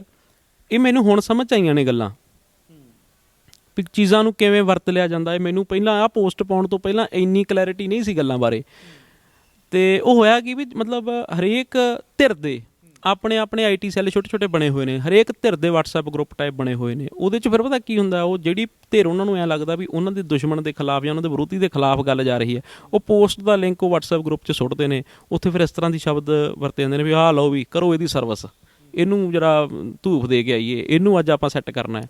ਇਸ ਤਰ੍ਹਾਂ ਦੀ ਲੈਂਗੁਏਜ ਉਹ ਯੂਜ਼ ਕਰਦੇ ਆ। ਫਿਰ ਉੱਥੋਂ ਜਿਹੜਾ ਹੈਗਾ ਉਹ ਚੱਲ ਕੇ ਵਰਗ ਜਿਹੜਾ ਹੈ ਉਹ ਉਸ ਪਰਟੀਕੂਲਰ ਪੋਸਟ 'ਤੇ ਪਹੁੰਚਦਾ। ਟਰੋਲਿੰਗ ਕਿਵੇਂ ਹੁੰਦੀ ਹੈ ਮੈਂ ਦੱਸ ਰਿਹਾ। ਉਹ ਫਿਰ ਉੱਥੇ ਜੀ ਦੇ ਤੇਰੇ ਦੀ ਉਹਨਾਂ ਨੂੰ ਇਹ ਨਹੀਂ ਪਤਾ ਹੁੰਦਾ ਵੀ ਇਹ ਬੰਦਾ ਕੌਣ ਹੈ ਜਿਹਦੇ ਖਿਲਾਫ ਅਸੀਂ ਬੋਲ ਰਹੇ ਹਾਂ, ਵੀ ਇਹ ਕੌਣ ਹੈ। ਸਿਰਫ ਉਸ ਗਰੁੱਪ ਦੇ ਵਿੱਚ ਉਹ ਆ ਗਈ ਪੋਸਟ, ਇਸ ਕਰਕੇ ਹੁਣ ਸਾਡਾ ਧਰਮ ਹੈ ਵੀ ਹੁਣ ਤਾਂ ਇਹਨੂੰ ਚੱਕ ਦੋ, ਤਾਂ ਕਰ ਲਓ ਕਰਨਾ। ਇਸ ਤਰ੍ਹਾਂ ਹੋ ਰਿਹਾ। ਜਾਂ ਮਾਸ ਰਿਪੋਰਟਿੰਗ ਵੀ ਹੁੰਦੀ ਹੈ ਪੇਜਾਂ ਦੀ, ਜਾਂ ਟਵਿੱਟਰ ਤੋਂ ਕਈ ਅਕਾਊਂਟ ਬਲੌਕ ਵੀ ਹੋਏ ਨੇ, ਹੈ ਨਾ। ਇਹ ਸਾਰੇ ਕੁਛ ਇਸ ਤਰ੍ਹਾਂ ਹੋ ਰਿਹਾ। ਆਹ ਸਿਸਟਮ ਹੈ। ਮੈਨੂੰ ਇਹਨਾਂ ਗੱਲਾਂ ਦਾ ਨਹੀਂ ਸੀ ਪਤਾ ਵੀ ਇੱਦਾਂ ਵੀ ਹੁੰਦਾ। ਮੈਂ ਤਾਂ ਜਿਹੋ ਜਿਹਾ ਪਹਿਲਾਂ ਸੀ, ਉਸ ਭੋਲੇ ਭਾਈ ਸਹਿਜ ਭਾਈ ਵੀ ਐਂ ਕਰਤਾ ਵੀ ਯਾਰ ਇੰਨ ਬਿਨ ਆਹ ਗੱਲ ਹੋ ਗਈ ਵੀ ਮੈਂ ਤਾਂ ਕਰਤੀ। ਉਹ ਬਾਅਦ 'ਚ ਮੈਨੂੰ ਪਤਾ ਲੱਗਾ ਵੀ ਅੱਛਾ ਇਹ ਇੱਦਾਂ ਵੀ ਹੋਇਆ ਵੀ ਮੈਨੂੰ ਇੱਕ ਧਿਰ ਵੱਲੋਂ ਦੂਜੀ ਧਿਰ ਦੇ ਖਿਲਾਫ ਵਰਤ ਵੀ ਲਿਆ ਗਿਆ। ਉਹ ਹੁਣ ਜਦੋਂ ਜਿਹੜੇ ਮੋਰਚੇ 'ਤੇ ਬੈਠੇ ਹੋਏ ਜਿਨ੍ਹਾਂ ਮਤਲਬ ਜਿਵੇਂ ਕਿਸਾਨ ਆਗੂਆਂ ਨਾਲ ਜੁੜੇ ਹੋਏ ਜਿਹੜੇ ਮੇਰੇ ਮਿੱਤਰ ਨੇ, ਉਹਨਾਂ ਦੇ ਜਦੋਂ ਮੈਨੂੰ ਟੈਲੀਫੋਨ ਆਏ, ਉਹਨਾਂ ਨੇ ਫਿਰ ਜਦੋਂ ਮੈਨੂੰ ਦਲੀਲ ਨਾਲ ਗੱਲਾਂ ਸਮਝਾਈਆਂ, ਉਹ ਕਹਿੰਦੇ ਬਾਈ ਵੀ ਤੂੰ ਤਾਂ ਪਾਤੀ, ਤੈਨੂੰ ਪਤਾ ਵੀ ਆਹ ਧਿਰਾਂ ਨੇ ਐਂ ਵੀ ਵਰਤ ਲਿਆ। ਮੈਂ ਕਿਹਾ ਯਾਰ ਆਹ ਤਾਂ ਮੇਰੇ ਧਿਆਨ 'ਚ ਨਹੀਂ ਸੀ ਵੀ ਐਂ ਵੀ ਹੁੰਦਾ। ਉਹ ਕਈਆਂ ਨੇ ਆਪਣੇ ਵੱਲੋਂ ਹੀ ਸਰਲੇਖ ਦੇ ਕੇ, ਮਤਲਬ ਉਹ ਪੋਸਟ 'ਤੇ ਮੈਂ ਕੋਈ ਸਰਲੇਖ ਨਹੀਂ ਸੀ ਦਿੱਤਾ, ਪਰ ਉਹਨਾਂ ਨੇ ਸਰਲੇਖ ਦੇ ਕੇ ਤਾਂ ਉਹ ਇੱਕ ਪਰਟੀਕੂਲਰ ਜਿਵੇਂ ਕਾਮਰੇਡ ਵਰਸਸ ਖਾਲਿਸਤਾਨੀ ਜਿਹੜੀ ਨਰੇਟਿਵ ਜੋ ਬਹਿਸ ਜੀ ਚੱਲਦੀ ਹੈ, ਉਹਦੇ 'ਚ ਉਹ ਇੱਕ ਉਹਨਾਂ ਨੇ ਉਹਨੂੰ ਯੂਜ਼ ਕਰ ਲਿਆ। ਉਹ ਵੀ ਅੱਛਾ ਹੁਣ ਪੰਗਾ ਹੈ ਵੀ ਜਿਨ੍ਹਾਂ ਨੇ ਯੂਜ਼ ਕਰਿਆ ਉਹ ਵੀ ਮੇਰੇ ਆਪਣੇ ਨੇ, ਉਹ ਵੀ ਮੇਰੇ ਮਿੱਤਰ ਪਿਆਰੇ ਨੇ। ਜਿਨ੍ਹਾਂ ਦੇ ਖਿਲਾਫ ਉਹ ਗੱਲ ਚਲੇਗੀ ਉਹ ਵੀ ਮੇਰੇ ਨੇ। ਤਾਂ ਮੈਨੂੰ ਸਮਝ ਨਹੀਂ ਆਉਂਦੀ ਵੀ ਹੁਣ ਮੈਂ ਉਹਨਾਂ ਨੂੰ ਕਹਾਂ ਕਿ ਉਹਨਾਂ ਨੂੰ ਕਹਾਂ। ਤਾਂ ਮੈਨੂੰ ਪਤਾ ਇਹ ਲੱਗ ਰਿਹਾ ਵੀ ਸ਼ਾਇਦ ਨਾ ਵੀ ਹੁਣ ਸਹੀ ਗੱਲ ਕਰਨ ਲਈ ਤਾਂ ਯਾਰ ਚੁੱਪ ਹੋ ਜਾਣਾ ਚਾਹੀਦਾ, ਸਹੀ ਮੈਨੂੰ ਬੋਲਣਾ ਨਹੀਂ ਚਾਹੀਦਾ। ਮੈਂ ਇਹ ਗੱਲ ਮੈਂ ਦੁਖੀ ਹੋ ਕੇ ਕਹਿ ਰਿਹਾ ਵੀ ਬਾਈ ਜੀ ਹਰ ਕੋਈ ਭਾਵੁਕ ਹੁੰਦਾ ਇੱਥੇ, ਕਿਉਂਕਿ ਆਪਾਂ ਜੁੜੇ ਹੀ ਇੰਨੇ ਦਿਲੋਂ ਹੋਏ ਆ ਇਹ ਮੋਰਚੇ ਨਾਲ। ਪਹਿਲਾਂ ਵੀ ਦੇਖਿਆ ਗਿਆ ਬਹੁਤ ਗਾਇਕ ਸਿੰਗਰ ਜਿਹੜੇ ਭਾਵੁਕ ਹੋਏ ਨੇ ਇੱਥੇ ਮੀਡੀਆ ਦੇ ਵਿੱਚ। ਤੇ ਚਲੋ ਪਰ ਆਪਾਂ ਗੱਲ ਵਿਸ਼ਾ ਚੇਂਜ ਕਰਦੇ ਹਾਂ। ਜਿਹੜੇ ਉੱਥੇ ਮੋਰਚੇ ਦੇ ਵਿੱਚ ਬੈਠੇ ਨੇ ਲੋਕ, ਜਿਹੜੇ ਉੱਥੇ ਸਰੀਰਕ ਤੌਰ 'ਤੇ ਵੀ ਮਾਨਸਿਕ ਤੌਰ 'ਤੇ ਬੈਠੇ ਨੇ, ਉੱਥੇ ਵੀ ਪਿਛਲੀ ਵਾਰੀ ਵੀ ਨੈੱਟ ਬੰਦ ਹੋ ਗਿਆ ਸੀ। ਉਹ ਉੱਥੋਂ ਬਕਾਇਦਾ ਕਿਸੇ ਨਾ ਕਿਸੇ ਤਰੀਕੇ ਫੋਨ ਆਉਂਦੇ ਰਹਿੰਦੇ ਕਿ ਕੀ ਚੱਲ ਰਿਹਾ, ਉਹਨਾਂ ਨੇ ਵੀ ਸਾਨੂੰ ਫੋਨ ਆਉਂਦੇ ਰਹਿੰਦੇ ਕਿ ਇੱਥੋਂ ਦਾ ਕੀ ਹਾਲ ਹੈ, ਇੱਥੇ ਨੈੱਟ ਬੰਦ ਹੈ। ਅਤੇ ਜੇ ਕਹਿ ਲਈਏ ਜੇ ਉਰੋਂ ਕੋਈ ਸੋਸ਼ਲ ਮੀਡੀਆ 'ਤੇ ਲਿਖਦਾ ਜਾਂ ਕਿਸੇ ਤਰ੍ਹਾਂ ਦੀ ਕੋਈ ਪ੍ਰਤੀਕਿਰਿਆ ਦਿੰਦਾ ਤਾਂ ਹੁਣ ਨੈੱਟ ਚੱਲ ਪਿਆ ਤਾਂ ਉਹ ਕਹਿੰਦੇ ਨੇ ਕਿ ਭਾਈ ਨਹੀਂ ਯਾਰ ਤੁਸੀਂ ਤਾਂ ਇੱਥੇ ਵਿਹਲੇ ਬੈਠੇ ਹੋ, ਤੁਸੀਂ ਤਾਂ ਰਜਾਈ ਵਿਦਵਾਨ ਕਹਿ ਦਿੰਦੇ ਨੇ ਜਾਂ ਕੁਛ ਵੀ ਕਹਿ ਦਿੰਦੇ ਨੇ, ਫੇਸਬੁੱਕ ਹੀ ਵਿਦਵਾਨ ਚੱਲਦਾ। ਹਾਂ ਫੇਸਬੁੱਕ ਹੀ ਵਿਦਵਾਨ ਕਹਿ ਦਿੰਦੇ ਨੇ। ਅਤੇ ਉਹਨਾਂ ਨੂੰ ਤੁਹਾਡਾ ਕੀ ਵਿਚਾਰ ਹੈ ਅਸਲ ਦੇ ਵਿੱਚ? ਦੇਖੋ ਜਿਹੜਾ ਬੰਦਾ ਤਾਂ ਫੀਲਡ 'ਚ ਹੈ, ਗਰਾਊਂਡ 'ਚ ਹੈ, ਉਹਨੂੰ ਤਾਂ ਸਦਾ ਹੀ ਸਲੂਟ ਹੈ, ਕਿਉਂਕਿ ਉਹ ਜੁਟਿਆ ਹੋਇਆ ਉੱਥੇ। ਕੁਛ ਬੰਦੇ ਔਰ ਬਹੁਤ ਗਿਣਤੀ ਪੰਜਾਬ, ਮੈਂ ਕਹੂੰਗਾ ਕੁਛ ਬੰਦੇ ਨਹੀਂ, ਬਹੁਤ ਗਿਣਤੀ ਪੰਜਾਬ ਜਾਂ ਕਿਸਾਨੀ ਨਾਲ ਹਮਦਰਦੀ ਰੱਖਣ ਵਾਲੇ ਲੋਕ ਉੱਥੇ ਨਹੀਂ ਗਏ, ਕਿਸੇ ਨਾ ਕਿਸੇ ਕਾਰਨ ਨਹੀਂ ਜਾ ਸਕਦੇ। ਹਰੇਕ ਦਾ ਆਪਦਾ ਸਿਸਟਮ ਹੈ, ਪਰ ਉਹਦੇ ਬਾਵਜੂਦ ਉਹਨਾਂ ਦਾ ਅਸੀਂ ਯੋਗਦਾਨ ਛੁਟਿਆ ਨਹੀਂ ਸਕਦੇ। ਦੋਹਾਂ ਦਾ ਯਾਰ ਇੱਕੋ ਜਿਹਾ ਯੋਗਦਾਨ ਹੈ। ਉਹ ਤਾਂ ਉੱਥੇ ਹੋ ਕੇ ਉੱਥੇ ਨੇ, ਇਹ ਉੱਥੇ ਨਾ ਹੋ ਕੇ ਵੀ ਉੱਥੇ ਨੇ। ਉੱਥੇ ਨਾ ਹੋ ਕੇ ਵੀ ਉੱਥੇ ਹੋਣਾ, ਜਿਹੜੇ ਲੋਕ ਘਰਾਂ 'ਚ ਬੈਠੇ ਨੇ, ਮਤਲਬ ਅੱਜ ਮੈਂ ਅੱਜ ਇੱਥੇ ਅੱਜ ਧੂਰੀ ਬੈਠਾ, ਪਰ ਅੱਜ ਜਿਹੜਾ ਮੇਰਾ ਬੈਜ ਲੱਗਿਆ ਹੋਇਆ ਨਾ, ਇਹ ਮੈਨੂੰ ਉੱਥੇ ਰੱਖ ਰਿਹਾ, ਇਹ ਉੱਥੇ ਆ ਮੈਂ। ਜੇ ਅੱਜ ਆਪਾਂ ਇੱਥੇ ਇੱਕ ਮਤਲਬ ਧੂਰੀ ਵਰਗੇ ਛੋਟੇ ਜਿਹੇ ਕਸਬੇ 'ਚ ਬੈਠ ਕੇ ਜੇ ਆਪਾਂ ਦਿੱਲੀ ਦੇ ਧਰਨੇ ਦੀਆਂ ਗੱਲਾਂ ਕਰ ਰਹੇ ਹਾਂ ਤਾਂ ਆਪਾਂ ਵੀਰ ਉੱਥੇ ਹੀ ਬੈਠੇ ਹਾਂ। ਕਿਉਂਕਿ ਗੱਲ ਇਹ ਨਹੀਂ ਵੀ, ਸਵਾਲ ਇਹ ਹੈ ਵੀ ਤੁਸੀਂ ਤੁਹਾਡਾ ਮਨ ਕਿੱਥੇ ਜੁੜਿਆ ਹੋਇਆ। ਤੋ ਇਹ ਯਾਰ ਬੜੀ ਵੱਡੀ ਗੱਲ ਹੈ। ਹੁਣ ਦੇਖੋ ਨਾ ਕਿੱਡਾ ਐਸਾ ਮਾਹੌਲ ਪੰਜਾਬ 'ਚ ਪਹਿਲਾਂ ਕਦੇ ਨਹੀਂ ਬਣਿਆ। ਨਾਈ ਕੋਲੇ ਚਲੇ ਜਾਓ ਵਾਲ ਕਟਾਉਣ, ਤਾਂ ਉਹ ਵਾਲ ਕੱਟਣ ਤੋਂ ਪਹਿਲਾਂ ਪੁੱਛਦਾ ਬਣੂ ਕੁਛ, ਕੀ ਬਣੂ ਜੀ। ਵਿਆਹ 'ਤੇ ਚਲੇ ਜਾਓ, ਉੱਥੇ ਯਾਰ 4 ਬੰਦੇ ਜਦੋਂ ਕੁਰਸੀ ਮਿਲ ਜਾਂਦੀ ਹੈ ਨਾ, ਬਹਿ ਕੇ ਗੱਲਬਾਤ ਦਾ ਸਿਲਸਿਲਾ ਇੱਥੋਂ ਹੀ ਸ਼ੁਰੂ ਹੁੰਦਾ ਅਤੇ ਇੱਥੇ ਹੀ ਮੁੱਕਦਾ ਵੀ ਮੋਦੀ ਮੰਨੂਗੇ ਨਾ ਯਾਰ, ਕੀ ਬਣੂਗਾ ਯਾਰ, ਕੀ ਹੋਈ ਕੀ ਜਾਂਦਾ ਹੈ। ਬਾਹਰੋਂ ਜਿਹੜੇ ਬੈਠੇ ਆਪਣੇ ਸਾਡੇ NRI ਵੀਰ ਨੇ, ਪਿਛਲੇ 4-5 ਦਿਨਾਂ ਤੋਂ ਮਤਲਬ ਜਦੋਂ ਮੈਨੂੰ ਫੋਨ ਕਰਦੇ ਨੇ, ਮੇਰੇ ਨਾਲ ਸੰਪਰਕ 'ਚ ਹੁੰਦੇ ਨੇ ਜਿਹੜੇ, ਉਹ ਇਹੀ ਪੁੱਛਦੇ ਨੇ ਯਾਰ ਸਾਨੂੰ ਸਹੀ ਦੱਸੋ ਵੀ ਹੋ ਕੀ ਰਿਹਾ। ਅਸੀਂ ਕਨਫਿਊਜ਼ ਹਾਂ ਯਾਰ, ਸਾਨੂੰ ਸਮਝ ਨਹੀਂ ਲੱਗ ਰਿਹਾ ਵੀ ਕੌਣ ਸਹੀ ਆ ਕੌਣ ਗਲਤ ਆ। ਉਹ ਯਾਰ ਵੀ ਕਿਸੇ ਪਾਸੇ ਲੱਗੂ ਵੀ ਗੱਲ ਕਿ ਨਾ, ਉਹਨਾਂ ਦੀ ਵੀ ਫਿਕਰਮੰਦੀ ਹੈ। ਇਹ ਜਿਹੜੀ ਫਿਕਰਮੰਦੀ ਹੈ ਨਾ, ਇਹ ਇਸ ਮੋਰਚੇ ਨੂੰ ਵੱਡਾ ਬਣਾ ਰਹੀ ਹੈ। ਇਸ ਮੋਰਚੇ ਦਾ ਸਟ੍ਰੈਚ ਉਹ ਨਹੀਂ ਹੈਗਾ ਵੀ ਜਿਹੜਾ ਤੁਸੀਂ ਜਿਵੇਂ ਸਿੰਘੂ ਬਾਰਡਰ 'ਤੇ 8-10 ਕਿਲੋਮੀਟਰ ਅਤੇ ਟਿਕਰੀ ਬਾਰਡਰ 'ਤੇ ਮੇਰੇ ਖਿਆਲ ਜ਼ਿਆਦਾ ਲੰਬਾ 25-30 ਕਿਲੋਮੀਟਰ ਦਾ ਸਟ੍ਰੈਚ ਹੈ। ਕੇਵਲ ਉਹ ਨਹੀਂ, ਮੋਰਚਾ ਉਦੋਂ ਗਾਂਹ ਵੀ ਫੈਲਿਆ ਹੋਇਆ। ਸਾਡੇ ਘਰਾਂ ਦੇ ਵਿੱਚ ਮੋਰਚਾ ਉਹ ਬੈਠਾ ਹੋਇਆ, ਸਾਡੇ ਵਿਆਹਾਂ ਦੀਆਂ ਰਸਮਾਂ ਦੇ ਵਿੱਚ ਮੋਰਚਾ ਆ ਗਿਆ। ਸ਼ਗਨਾਂ ਵਾਲੀਆਂ ਗੱਡੀਆਂ 'ਤੇ ਝੰਡੇ ਲੱਗਣ ਲੱਗ ਗਏ, ਬੈਨਰ ਲੱਗਣ ਲੱਗ ਗਏ, ਗੀਤ ਬਦਲ ਗਏ, ਬੋਲੀਆਂ ਬਦਲ ਗਈਆਂ। ਅਸੀਂ ਇੱਥੇ ਰਹਿ ਕੇ ਵੀ ਯੋਗਦਾਨ ਪਾ ਰਹੇ ਹਾਂ। ਹੁਣ ਮੈਂ ਵਿਆਹਾਂ ਦੇ ਪ੍ਰੋਗਰਾਮ ਲਾ ਰਿਹਾ, ਤਾਂ ਮੈਂ ਪਹਿਲਾਂ ਵੀ ਕਈ ਵਾਰੀ ਦੱਸਿਆ ਵੀ ਇੰਨੀ ਸ਼ਿੱਦਤ ਨਾਲ ਕਦੇ ਵਿਆਹਾਂ ਦੇ ਵਿੱਚ ਬਾਗੀ ਗੀਤ ਨਹੀਂ ਸੀ ਸੁਣੇ ਗਏ। ਸਾਡੀਆਂ ਬੋਲੀਆਂ ਦੇਖੋ, ਅਸੀਂ ਹੁਣ ਮਤਲਬ ਮੋਦੀ ਦੇ ਖਿਲਾਫ ਜਿਹੜਾ ਜਿੰਨਾ ਹੁਣ ਬੋਲੀਆਂ ਦਾ ਲਿਟਰੇਚਰ ਤਿਆਰ ਹੋ ਰਿਹਾ, ਉਹਨਾਂ ਪਿਛਲੇ ਕੁਛ ਸਾਲਾਂ 'ਚ ਤਾਂ ਸਰਕਾਰ ਦੇ ਖਿਲਾਫ ਤਾਂ ਬੰਦ ਹੀ ਹੋ ਗਿਆ ਸੀ। ਅੰਗਰੇਜ਼ਾਂ ਦੇ ਖਿਲਾਫ ਜ਼ਰੂਰ ਸਾਨੂੰ ਕੁਛ ਬੋਲੀਆਂ ਮਿਲਦੀਆਂ ਨੇ। ਉਸ ਤੋਂ ਬਾਅਦ ਜੇ ਹੁਣ ਪੰਜਾਬ ਦੀ ਜਿਹੜੀ ਫੋਕਲੋਰ ਆ ਉਹਦੇ 'ਚ ਕੰਟਰੀਬਿਊਸ਼ਨ ਪੈ ਰਿਹਾ, ਇਹ ਬਹੁਤ ਵੱਡਾ ਕੰਟਰੀਬਿਊਸ਼ਨ ਹੈ, ਔਰ ਇਹ ਘਰਾਂ 'ਚ ਬੈਠਿਆਂ ਦਾ ਕੰਟਰੀਬਿਊਸ਼ਨ ਹੈ।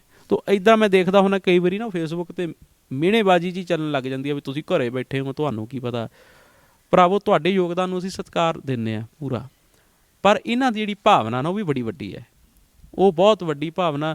ਔਰ ਇਹ ਜ਼ਰੂਰ ਆ, ਹਾਂ ਇਹਦੇ 'ਚ ਜ਼ਰੂਰ ਆ ਵੀ ਜਿਹੜੀ ਸਾਨੂੰ ਇੱਥੇ ਘਰੇ ਬੈਠਿਆਂ ਨੂੰ ਜਿਹੜੀ ਮੋਬਾਈਲ ਦੀ ਸਕਰੀਨ ਰਾਹੀਂ ਜਿੰਨੀ ਕੁ ਜਾਣਕਾਰੀ ਮਿਲ ਰਹੀ ਹੈ, ਉਹਦੇ ਆਧਾਰ 'ਤੇ ਸਾਡੀ ਓਪੀਨੀਅਨ ਬਣਦੀ ਹੈ। ਕਿਸੇ ਵੀ ਬੰਦੇ ਦੀ ਓਪੀਨੀਅਨ ਜਿਹੜੀ ਆ ਉਹਨੂੰ ਇਨਫੋਰਮੇਸ਼ਨ ਕੀ ਹੈ, ਕਿੰਨੀ ਕੁ ਇਨਫੋਰਮੇਸ਼ਨ ਹੈ, ਉਹਦੇ ਆਧਾਰ 'ਤੇ ਬਣਦੀ ਹੈ। ਜਿੰਨਾ ਕੁ ਤੁਹਾਨੂੰ ਪਤਾ ਹੈਗਾ ਉਹਦੇ ਆਧਾਰ 'ਤੇ ਤੁਸੀਂ ਫੈਸਲਾ ਲਓਗੇ ਨਾ ਵੀ ਸਹੀ ਕੀ ਹੈ ਅਤੇ ਗਲਤ ਕੀ ਹੈ। ਤੋ ਜਿੰਨਾ ਕੁ ਸੋਸ਼ਲ ਮੀਡੀਆ 'ਤੇ ਸਾਨੂੰ ਪਤਾ ਲੱਗਦਾ ਨਾ, ਉਹਨਾਂ ਕੀ ਅਸੀਂ ਉਹਦੇ ਬਾਰੇ ਆਪਦੀ ਰਾਏ ਬਣਾਉਂਦੇ। ਵੰਨ ਸੁਵੰਨੀਆਂ ਰਾਇਆਂ ਆਉਂਦੀਆਂ ਨੇ, ਉਹਨਾਂ ਸਾਰਿਆਂ 'ਚੋਂ ਮੁੜ ਕੇ ਲੋਕ ਕੜੀ ਦਰ ਕੜੀ ਜੋੜ ਕੇ ਫਿਰ ਹਰ ਬੰਦੇ ਦੀ ਇੱਕ ਆਪਦੀ ਜਿਹੜੀ ਓਪੀਨੀਅਨ ਬਣਦੀ ਹੈ। ਤਾਂ ਮੈਨੂੰ ਲੱਗਦਾ ਵੀ ਘਰਾਂ 'ਚ ਬੈਠੇ ਵੀ ਬਹੁਤ ਸ਼ਿੱਦਤ ਨਾਲ ਯਾਰ ਜੁੜੇ ਹੋਏ ਨੇ ਲੋਕ। ਐਸਾ ਪਹਿਲਾਂ ਕਦੇ ਨਹੀਂ ਹੋਇਆ, ਐਸੀ ਲਹਿਰ ਪਹਿਲਾਂ ਕਦੇ ਨਹੀਂ ਉੱਠੀ। ਪਹਿਲੀ ਵਾਰੀ ਇੱਦਾਂ ਹੋ ਰਿਹਾ ਕਿ ਇਸ਼ੂ ਕਿਸਾਨਾਂ ਦਾ ਹੈ, ਪਰ ਗੈਰ ਕਿਸਾਨੀ ਵਰਗ ਜਿਹੜਾ ਉਹ ਵੀ ਐਡੀ ਸ਼ਿੱਦਤ ਨਾਲ ਵੱਡੇ ਲੈਵਲ ਤੇ ਜੁੜਿਆ ਹੋਇਆ। ਮਤਲਬ ਹੁਣ ਤੁਸੀਂ ਦੇਖੋ ਨਾ, ਜਿਵੇਂ ਉੱਥੇ ਸਿੰਘੂ ਬਾਰਡਰ ਤੇ ਦੇਖੀ ਆਪਾਂ, ਤਾਂ ਇਹ ਠੀਕ ਆ ਵੀ ਕਿਸਾਨੀ ਜਥੇਬੰਦੀਆਂ ਤੇ ਕਿਸਾਨ ਯੂਨੀਅਨਸ ਉੱਥੇ ਐਕਟਿਵ ਹੈ ਹੀ ਨੇ, ਕਿੰਨੀਆਂ ਗੈਰ ਕਿਸਾਨੀ ਧਿਰਾਂ ਜਿਹੜੀਆਂ ਨੇ ਉਹ ਵੀ ਉੱਥੇ ਬੈਠੀਆਂ ਨੇ ਤੇ ਡਟ ਕੇ ਸੇਵਾ ਕਰ ਰਹੀਆਂ ਨੇ। ਤੋ ਉਹ ਸਾਰਾ ਕੁਝ ਜਿਹੜਾ ਉਹ ਸਾਨੂੰ ਇਹਨੂੰ ਸਾਰਿਆਂ ਨੂੰ ਮਿਲਾ ਕੇ ਚੱਲਣਾ ਪਊ।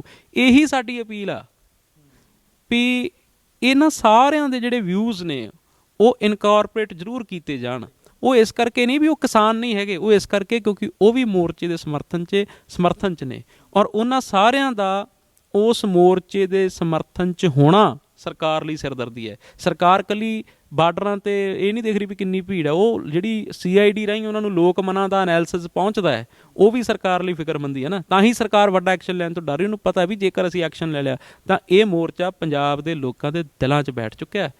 ਤੋ ਇਸ ਕਰਕੇ ਉਹ ਜਿਹੜੀ ਉਸ ਤੋਂ ਬਾਅਦ ਅੱਗ ਭੜਕਣੀ ਉਹ ਸਰਕਾਰ ਨੂੰ ਉਹਦਾ ਪਤਾ ਹੈ। ਜੀ ਥੋੜ੍ਹਾ ਜਿਹਾ ਮਾਹੌਲ ਨੂੰ ਆਪਾਂ ਚੇਂਜ ਕਰੀਏ। ਇੱਕ ਥੋੜਾ ਗਾਣਾ ਸੀ ਜਿਹੜਾ ਮੇਰਾ ਨਿੱਜੀ ਤੌਰ ਤੇ ਵੀ ਮੈਂ ਸੁਣਦਾ ਵੀ ਅਤੇ ਮੈਨੂੰ ਪਸੰਦ ਵੀ ਹੈ, ਗੌਰਮੈਂਟ ਗਾਣਾ ਸੀ ਤੁਹਾਡਾ, ਤੇ ਉਹਦਾ ਜ਼ਰੂਰ ਇੱਕ ਪੈਰਾ ਜ਼ਰੂਰ। ਹਾਂ ਜ਼ਰੂਰ। ਆਪਣੇ ਦਿਮਾਗਾਂ ਵਿੱਚ ਜਿਹੜੀ ਚੱਲਦੀ ਗੱਲ ਮੂੰਹੋਂ ਬੋਲੀਏ, ਪੰਜਾ ਝਾੜੂ ਫੁੱਲ ਦਾਤਰੀ ਹਥੌੜੇ ਤੇ ਤੱਕੜੀ ਨੂੰ ਤੋਲੀਏ ਕਿ ਗੱਲ ਕਿਉਂ ਨਹੀਂ ਬਣਦੀ। ਦੱਸੋ ਸਾਡੀ ਛਾਣੀ ਆਟਾ ਕਿਉਂ ਨਹੀਂ ਛਣਦੀ। ਗੱਲ ਖਾਲੀ ਜੋ ਖਜ਼ਾਨੇ ਦੀ ਸੁਣਾਉਣ ਜਾਣਦੇ ਆਗੂ ਸਰਕਾਰਾਂ ਦੇ, ਜਿਹੜੇ ਖਰਚੇ ਨਜਾਇਜ਼ ਸਾਡਾ ਹੱਕ ਲੁੱਟਦੇ ਵਜ਼ੀਰਾਂ ਐਲਕਾਰਾਂ ਦੇ। ਵਾਧੂ ਕਿਉਂ ਨਹੀਂ ਰੋਕਦੀ ਗੌਰਮੈਂਟ ਸਾਡੇ ਬਾਰੇ, ਕਿਉਂ ਨਹੀਂ ਸੋਚਦੀ ਗੌਰਮੈਂਟ ਸਾਡੇ ਬਾਰੇ, ਕਿਉਂ ਨਹੀਂ ਸੋਚਦੀ। ਕਿਆ ਬਾਤਾਂ ਜੀ, ਕਿਆ ਬਾਤਾਂ। ਖੈਰ ਜਿਹੜਾ ਸੰਘਰਸ਼ ਹੈ ਤਾਂ ਗੌਰਮੈਂਟ ਨੂੰ ਸੋਚਣ ਵਾਸਤੇ ਕਰਤਾ ਖੈਰ ਮਜਬੂਰ ਹੁਣ ਜੀ। ਤੇ ਜੇ ਗੱਲ ਕਿਸਾਨੀ ਸੰਘਰਸ਼ ਆ, ਜਿਹੜੀ ਆਪਣੀ ਗੱਲਬਾਤ ਸਾਰੀ ਕਿਸਾਨੀ ਸੰਦਰਭ ਨਾਲ ਹੋਈ ਹੈ, ਤੇ ਇੱਕ ਮੇਰਾ ਲਾਸਟ ਸਵਾਲ ਹੈ ਜੀ। ਜੇ ਕਹੀਏ ਕਿਸਾਨਾਂ ਨੂੰ ਵੀ ਸਵਾਲ ਕਰਨ ਦੇ, ਕਿਸਾਨ ਆਗੂਆਂ ਨੂੰ ਵੀ ਸਵਾਲ ਕਰਦੇ ਆ, ਉਹਨਾਂ ਦੇ ਹੱਥੀਂ ਮੋਰਚਾ ਸਟੇਜਾਂ ਸਾਂਭਦੇ ਨੇ, ਲੋਕਾਂ ਨੂੰ ਜਾਬਤੇ ਦੀਆਂ ਅਪੀਲਾਂ ਕਰਦੇ ਨੇ, ਤੇ ਦੋ ਨੌਜਵਾਨ ਵੀ ਨੇ ਜਿਨ੍ਹਾਂ ਨਾਲ ਵੱਡੀ ਗਿਣਤੀ ਵਿੱਚ ਕੇਡਰ ਜੁੜਿਆ ਵੀ ਹੋਇਆ ਨੌਜਵਾਨਾਂ ਦਾ, ਲੱਖਾ ਸਿਧਾਣਾ ਤੇ ਦੀਪ ਸਿੱਧੂ। ਤੁਸੀਂ ਅਸਲ ਦੇ ਵਿੱਚ ਜੋ ਪਿਛਲੇ ਆਪਾਂ ਦੇਖੇ 26 ਤੋਂ ਲੈ ਕੇ ਮਾਹੌਲ ਹੋਰ ਚੇਂਜ ਹੋਇਆ, ਪਹਿਲਾਂ ਕੁਝ ਹੋਰ ਸੀ, ਸਟੈਪ ਬਾਏ ਸਟੈਪ ਚੇਂਜ ਹੁੰਦਾ ਰਹਿੰਦੇ ਨੇ ਮਾਹੌਲ। ਜੇ ਦੇਖੀਏ ਮੋਰਚੇ ਦੇ ਕਦੇ ਕਿੱਧਰਲੇ ਪਾਸੇ ਲੋਕ ਉਲਰ ਜਾਂਦੇ ਨੇ, ਕੋਈ ਕਿੱਧਰਲੇ ਪਾਸੇ ਉਲਾਰਪਣ ਆ ਜਾਂਦਾ।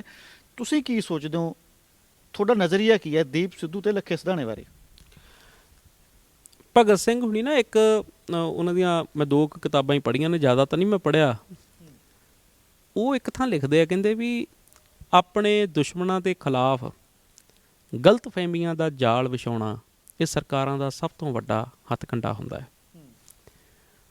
ਇਸ ਵਕਤ ਭਾਵੇਂ ਆਪਾਂ ਲੱਖੇ ਸਿਧਾਣੇ ਜੀ ਦੀ ਗੱਲ ਕਰੀਏ, ਦੀਪ ਸਿੱਧੂ ਜੀ ਦੀ ਗੱਲ ਕਰੀਏ, ਜਾਂ ਕਿਸਾਨ ਲੀਡਰਸ਼ਿਪ, ਜਾਂ ਹੋਰ ਵੀ ਕਈ ਜਿਹੜੇ ਚਿਹਰੇ ਇਸ ਮੂਵਮੈਂਟ 'ਚ ਉੱਭਰੇ, ਉਹਨਾਂ ਸਾਰਿਆਂ ਦੀ ਆਪਾਂ ਗੱਲ ਕਰੀਏ, ਤਾਂ ਇਹ ਤਾਂ ਦੇਖੋ ਯਾਰ ਵੀ ਹਾਂ ਸਾਰਿਆਂ ਦਰਮਿਆਨ ਹੀ ਨਾ ਗਲਤ ਫਹਿਮੀਆਂ ਜਿਹੀਆਂ ਪਸਰੀਆਂ ਹੋਈਆਂ ਨੇ। ਉਹ ਗਲਤ ਫਹਿਮੀਆਂ ਦਾ ਨਤੀਜਾ ਹੈ ਜਿਹੜਾ ਹੁਣ ਅੱਜ ਨੂੰ ਅਸੀਂ ਫੁੱਟ ਕਹਿ ਰਹੇ ਹਾਂ, ਉਹ ਆ ਜਿਹੜੀ ਸਾਨੂੰ ਇੱਕ ਨਹੀਂ ਹੋਣ ਦੇ ਰਹੀਆਂ। ਉਹ ਸਹੀ ਨੇ ਕਿ ਗਲਤ ਨੇ, ਇਹਦਾ ਨਿਤਾਰਾ ਅੱਜ ਨਹੀਂ ਹੋਣਾ। ਅੱਜ ਕੌਣ ਸਹੀ ਹੈ ਕੌਣ ਗਲਤ ਹੈ ਇਹਦਾ ਫੈਸਲਾ ਹੋ ਹੀ ਨਹੀਂ ਸਕਦਾ। ਇਹ ਤਾਂ ਆਉਣ ਵਾਲਾ ਇਤਿਹਾਸ ਕਰੂਗਾ, ਕਿਉਂਕਿ ਅਜੇ ਸਾਨੂੰ ਸਾਰੀ ਇਨਪੁਟ ਨਹੀਂ ਆ ਰਹੀ। ਅਜੇ ਕੌਣ ਕਿਹਦੇ ਨਾਲ ਖੜਾ ਹੈ, ਕਿਸੇ ਦਾ ਕੌਣ ਕੀ ਲੱਗਦਾ, ਕਿਸੇ ਦਾ ਕੀ ਨਹੀਂ ਲੱਗਦਾ। ਜ਼ਮਾਨੇ ਬੀਤ ਜਾਂਦੇ ਪਰ ਪਤਾ ਇਹੀ ਨਹੀਂ ਲੱਗਦਾ। ਅਜੇ ਸਾਨੂੰ ਕੁਝ ਪਤਾ ਨਹੀਂ ਲੱਗਣਾ, ਨਾ ਹੀ ਸਾਨੂੰ ਲਾਉਣ ਦੀ ਕੋਸ਼ਿਸ਼ ਕਰਨੀ ਚਾਹੀਦੀ ਹੈ, ਕਿਉਂਕਿ ਹਾਲੇ ਤਾਂ ਜੋ ਸਾਡੇ ਅੱਗੇ ਜਿਵੇਂ ਪੇਸ਼ ਕੀਤਾ ਜਾ ਰਿਹਾ, ਉਹ ਵੈਬ ਚੈਨਲਸ ਰਾਹੀਂ ਜਾਂ ਮੀਡੀਆ ਰਾਹੀਂ, ਜਾਂ ਜਿਹਨੂੰ ਅਸੀਂ ਗੋਦੀ ਮੀਡੀਆ ਕਹਿੰਦੇ ਉਹਦੇ ਰਾਹੀਂ, ਉਹ ਸਾਨੂੰ ਵੰਨ ਸਵੰਨੀ ਰਾਏ ਪੇਸ਼ ਕੀਤੀ ਜਾ ਰਹੀ ਆ। ਤਾਂ ਉਹਦੇ ਯਾਰ ਮੈਂ ਅਜੇ ਉਹਦੇ 'ਤੇ ਕੋਈ ਇੱਕ ਕਿਤੇ ਰਿਜ਼ਲਟ 'ਤੇ ਤਾਂ ਨਹੀਂ ਪਹੁੰਚ ਸਕਦਾ, ਅਤੇ ਨਾ ਹੀ ਮੈਨੂੰ ਲੱਗਦਾ ਕਿਸੇ ਨੂੰ ਵੀ ਇੰਨੀ ਛੇਤੀ ਪਹੁੰਚਣਾ ਚਾਹੀਦਾ। ਤੁਸੀਂ 2 ਨੌਜਵਾਨ ਆਗੂਆਂ ਦੀ ਗੱਲ ਕੀਤੀ ਹੈ, ਨੋ ਡਾਊਟ ਪਿਛਲੇ ਇਸ ਸਾਰੇ ਸੰਘਰਸ਼ ਅਤੇ ਇਸ ਤੋਂ ਪਹਿਲਾਂ ਵੀ ਇਹਨਾਂ ਨੌਜਵਾਨਾਂ ਨੇ ਬਹੁਤ ਪ੍ਰਸਿੱਧੀ ਜਿਹੜੀ ਹੈ ਉਹ ਮਤਲਬ ਇਹਨਾਂ ਨੌਜਵਾਨ ਆਗੂਆਂ ਨੇ ਆਮ ਯੰਗਸਟਰਸ ਦੇ ਵਿੱਚ ਇਹਨਾਂ ਨੇ ਉਹ ਗੇਨ ਕੀਤੀ ਹੈ। ਅਤੇ ਦੀਪ ਸਿੱਧੂ ਜੀ ਨੂੰ ਤਾਂ ਮੈਂ ਇੱਕ ਵਾਰੀ ਮਿਲਿਆ, ਅਸੀਂ ਕਿਸੇ ਪ੍ਰੋਟੈਸਟ ਦੇ ਵਿੱਚ ਲੁਧਿਆਣੇ ਅਸੀਂ ਇੱਕ ਸਟੇਜ ਸ਼ੇਅਰ ਕੀਤੀ ਸੀ, ਉੱਥੇ ਅਸੀਂ ਇਕੱਠੇ ਹੋਏ ਸੀਗੇ। ਉਦੋਂ ਜਦੋਂ ਮੈਂ ਉਹਨਾਂ ਨੂੰ ਭਾਸ਼ਣ ਦਿੰਦਿਆਂ ਸੁਣਿਆ ਅਤੇ ਉਹਨਾਂ ਦਾ ਤਰੀਕਾ ਦੇਖਿਆ, ਤਾਂ ਮੈਂ ਕੋਈ ਇੱਕ ਰਾਏ ਨਹੀਂ ਬਣਾ ਪਾਇਆ ਉਹਨਾਂ ਬਾਰੇ। ਮੇਰਾ ਪਹਿਲਾ ਜਿਹੜਾ ਪ੍ਰਭਾਵ ਉਹ ਇਹ ਪਿਆ ਵੀ ਜਾਂ ਤਾਂ ਇਹ ਬੰਦਾ ਹੱਦੋਂ ਵੱਧ ਜਜ਼ਬਾਤੀ ਹੈ, ਹੱਦੋਂ ਵੱਧ ਸੱਚਾ ਹੈ, ਤੇ ਜਾਂ ਫਿਰ ਹੱਦੋਂ ਵੱਧ ਚਲਾਕ ਹੈ। ਵਿਚਲਾ ਮੇਲ ਨਹੀਂ ਹੈ। ਹੁਣ ਉਹ ਕੀ ਹੈ ਇਹ ਨਹੀਂ ਅਜੇ ਮੈਂ ਉਸ ਨਤੀਜੇ 'ਤੇ ਨਹੀਂ ਪਹੁੰਚ ਸਕਦਾ, ਕਿਉਂਕਿ ਉਹ ਉਹਨਾਂ ਦਾ ਗੱਲ ਕਰਨ ਦਾ ਅੰਦਾਜ਼, ਸ਼ਬਦਾਂ ਦੀ ਚੋਣ ਬਹੁਤ ਸੁਲਝੀ ਹੋਈ ਸੀ, ਬਹੁਤ ਸੁਲਝੇ ਹੋਏ ਤਰੀਕੇ ਨਾਲ ਗੱਲ ਕਰ ਰਹੇ ਸੀ। ਉਹ ਤਾਂ ਜਾਂ ਤਾਂ ਉਹ ਲੈਵਲ ਆ ਜਿਹੜਾ, ਜਾਂ ਉਹ ਸਟਾਈਲ ਹੈ, ਜਾਂ ਤਾਂ ਉਹ ਅੱਤ ਦਰਜੇ ਦੀ ਸੰਤਤਾਈ 'ਚੋਂ ਪ੍ਰਾਪਤ ਹੁੰਦਾ, ਅਤੇ ਜਾਂ ਅੱਤ ਦਰਜੇ ਦੀ ਮਤਲਬ ਚੁਸਤੀ ਚਲਾਕੀ 'ਚੋਂ ਉਹ ਚੀਜ਼ ਆਉਂਦੀ ਹੈ। ਬੰਦਾ ਵੀ ਆਪਦੇ ਆਪ ਨੂੰ ਇੰਨਾ ਕਵਰ ਕਰ ਲੇ ਬੰਦਾ। ਤਾਂ ਮੈਂ ਅਜੇ ਉਹਨਾਂ ਬਾਰੇ ਨਾ ਕਿਸੇ ਪੱਕੀ ਰਾਏ 'ਤੇ ਨਹੀਂ ਪਹੁੰਚ ਸਕਿਆ। ਜੇ ਥੋੜ੍ਹਾ ਜਿਹਾ ਜਿਵੇਂ ਆਪਾਂ ਨੂੰ ਨਾ ਅਸੀਂ ਕਿਸੇ ਨੂੰ ਓਨਾ ਕੀ ਜਾਣਦੇ ਹੁੰਦੇ ਹਾਂ, ਇਹ ਮੇਰੀ ਉਹਨਾਂ ਬਾਰੇ ਉਨੀ ਕੀ ਰਾਏ ਹੈ। ਲੱਖਾ ਸਿਧਾਣਾ ਜੀ ਨੂੰ ਮੈਂ ਕਦੀ ਮਿਲਿਆ ਨਹੀਂ, ਬਾਈ ਜੀ ਨੂੰ, ਪਰ ਉਹਨਾਂ ਦੇ ਜਿਵੇਂ ਮੈਂ ਪ੍ਰੋਗਰਾਮ ਦੇਖਦਾ ਰਿਹਾ, ਜੋ ਉਹਨਾਂ ਨੇ ਐਕਸ਼ਨ ਪਹਿਲਾਂ ਕੀਤੇ ਨੇ ਪੰਜਾਬੀ ਬੋਲੀ ਨੂੰ ਲੈ ਕੇ, ਕਾਫੀ ਉਹਨਾਂ ਨੇ ਉਦੋਂ ਮੂਵਮੈਂਟ ਚਲਾਈ ਸੀ, ਇੱਕ ਲਹਿਰ ਚਲਾਈ ਸੀਗੀ। ਅਤੇ ਦੀਪ ਸਿੱਧੂ ਨੇ ਜੋ ਗੇਨ ਕੀਤਾ ਉਹਨਾਂ ਨੇ ਪਿਛਲੇ 7-8 ਮਹੀਨਿਆਂ ਦੇ ਵਿੱਚ ਹੀ, ਉਹ ਇੱਕਦਮ ਇਸ ਮਤਲਬ ਫਿਲਮ ਲਾਈਨ ਤੋਂ ਬਾਅਦ ਜਿਵੇਂ ਇਸ ਸੋਸ਼ਲ ਲਾਈਨ ਦੇ ਵਿੱਚ ਇੱਕਦਮ ਹੀ ਉਹਨਾਂ ਦਾ ਆਗਮਨ ਹੋਇਆ। ਕੁਛ ਪਹਿਲਾਂ ਉਹਨਾਂ ਦਾ ਜਿਵੇਂ ਉਹ BJP ਦੇ ਨਾਲ ਉਹਨਾਂ ਦਾ ਸੰਬੰਧ ਸੀਗਾ, ਸਿਸਟਮ ਜੋ ਵੀ ਸਨੀ ਦਿਓਲ ਹੋਣਾ ਨਾ ਉਹਦਾ ਰਿਹਾ। ਲੱਖੇ ਸਿਧਾਣੇ ਨੇ ਥੋੜ੍ਹਾ ਜਿਹਾ ਉਹਨਾਂ ਨਾਲੋਂ ਪਹਿਲਾਂ ਦੇ ਲੱਗੇ ਹੋਏ ਨੇ, ਔਰ ਕਾਫੀ ਗਰਾਊਂਡ ਲੈਵਲ 'ਤੇ ਵਰਕ ਕਰਕੇ ਪਹਿਲਾਂ ਉਹ PPP ਦੇ ਵਿੱਚ ਰਹੇ ਹੈ ਨਾ, ਉਹਦੇ 'ਚੋਂ ਆਏ ਨੇ ਸਾਰਾ। ਤਾਂ ਉਹਨਾਂ ਦੀ ਮੈਨੂੰ ਲੱਗਦਾ ਵੀ ਤਾਂ ਠੀਕ ਹੈ। ਔਰ ਵੱਡੀ ਗੱਲ ਹੈ ਵੀ ਯੰਗਸਟਰਸ ਨੇ ਇਹਨਾਂ ਨੂੰ ਰਿਸਪੌਂਡ ਵੀ ਕੀਤਾ ਦੋਵਾਂ ਨੂੰ। ਤਾਂ ਮੈਨੂੰ ਇਹ ਲੱਗਦਾ ਵੀ ਇਹਦੇ 'ਚ ਆ ਜਿਹੜਾ ਹੁਣ ਸਟਰਗਲ ਹੋਇਆ, ਇਹਦੇ 'ਚ ਜਿਹੜੀ ਯੂਥ ਮੋਬਿਲਾਈਜੇਸ਼ਨ ਸੀਗੀ ਉਹਨੂੰ ਕਰਨ ਦੇ ਵਿੱਚ ਇਹਨਾਂ ਦੋਹਾਂ ਦਾ ਕਾਫੀ ਅਹਿਮ ਯੋਗਦਾਨ ਰਿਹਾ, ਅਤੇ ਇਹਨੂੰ ਦਰਕਿਨਾਰ ਨਹੀਂ ਕਰਨਾ ਚਾਹੀਦਾ। ਸੰਘਰਸ਼ ਦੇ ਦੌਰਾਨ ਸਾਡੇ ਨੌਜਵਾਨ ਵੀ ਬਹੁਤ ਨੇ ਜੋ ਅੱਜ ਜੇਲ੍ਹਾਂ 'ਚ ਬੰਦ ਨੇ। ਲਾਸ਼ਾਂ ਸਾਡੇ ਖੁਦਕੁਸ਼ੀਆਂ ਵੀ ਕਰੀਆਂ ਨੇ ਕਿਸਾਨਾਂ ਨੇ ਉੱਥੋਂ, ਜੇ ਕਹਿ ਲਈਏ ਬਿੱਲਾਂ ਦੇ ਵਿਰੋਧ ਦੇ ਵਿੱਚ ਕਿੰਨੀਆਂ ਜਾਨਾਂ ਗਈਆਂ। ਅੱਜ ਵੀ ਜੇਲ੍ਹਾਂ ਦੇ ਵਿੱਚ ਸਾਡੇ ਨੌਜਵਾਨ ਬੰਦ ਨੇ। ਕੋਈ ਆਹ ਪ੍ਰੋਟੈਸਟ ਨੂੰ ਲੈ ਕੇ ਤੁਸੀਂ ਕੋਈ 2 ਸ਼ਬਦ ਆਪਾਂ ਸਮਾਪਤੀ ਕਰੀਏ ਇੰਟਰਵਿਊ ਦੀ, ਦਰਸ਼ਕਾਂ ਨਾਲ ਕੋਈ ਆਪਣੀਆਂ 2 ਲਾਈਨਾਂ ਰਾਹੀਂ ਆਪਾਂ ਕੋਈ ਤੁਸੀਂ ਕਹਿਣਾ ਚਾਹੁੰਦੇ ਹੋ, ਆਪਣੇ ਕਿਸੇ ਗੀਤ ਰਾਹੀਂ ਕੋਈ 2 ਬੋਲ ਹੋਣ, ਜਾਂ ਤੁਹਾਡਾ ਕੁਛ ਲਿਖਿਆ ਹੋਵੇ ਜੋ ਆਪਾਂ ਕਰ ਸਕੀਏ। ਦੇਖੋ, ਜਿਹੜੀਆਂ ਜੇਲ੍ਹਾਂ ਨੇ ਅੱਜ ਅਸੀਂ ਪੂਜਦੇ ਵੀ ਤਾਂ ਉਹਨਾਂ ਨੂੰ ਆ ਜਿਹੜੇ ਜੇਲ੍ਹਾਂ 'ਚ ਗਏ ਸੀ, ਜਿਨ੍ਹਾਂ ਨੇ ਉਦੋਂ ਜੇਲ੍ਹਾਂ 'ਚ ਜਾਣ ਵਾਲੇ ਲੋਕ ਰੋਕੇ ਨਹੀਂ, ਜੇਲ੍ਹਾਂ ਜਾਣ ਜਾਂ ਉਹਨਾਂ ਦੇ ਹੱਕ 'ਚ ਪੈਰਵਾਈ ਨਹੀਂ ਕੀਤੀ, ਉਹਨਾਂ ਦੇ ਵਿਰੋਧ 'ਚ ਚਿੱਠੀਆਂ ਲਿਖੀਆਂ ਸਰਕਾਰ ਨੂੰ। ਉਹਨਾਂ ਨੂੰ ਯਾਰ ਅਸੀਂ ਅੱਜ ਪੰਜਾਬੀ ਪਸੰਦ ਤਾਂ ਨਹੀਂ ਕਰਦੇ। ਪੰਜਾਬੀਆਂ ਦੇ ਨਾਇਕ ਹੀ ਉਹ ਨੇ ਜਿਹੜੇ ਜੇਲ੍ਹਾਂ 'ਚ ਗਏ।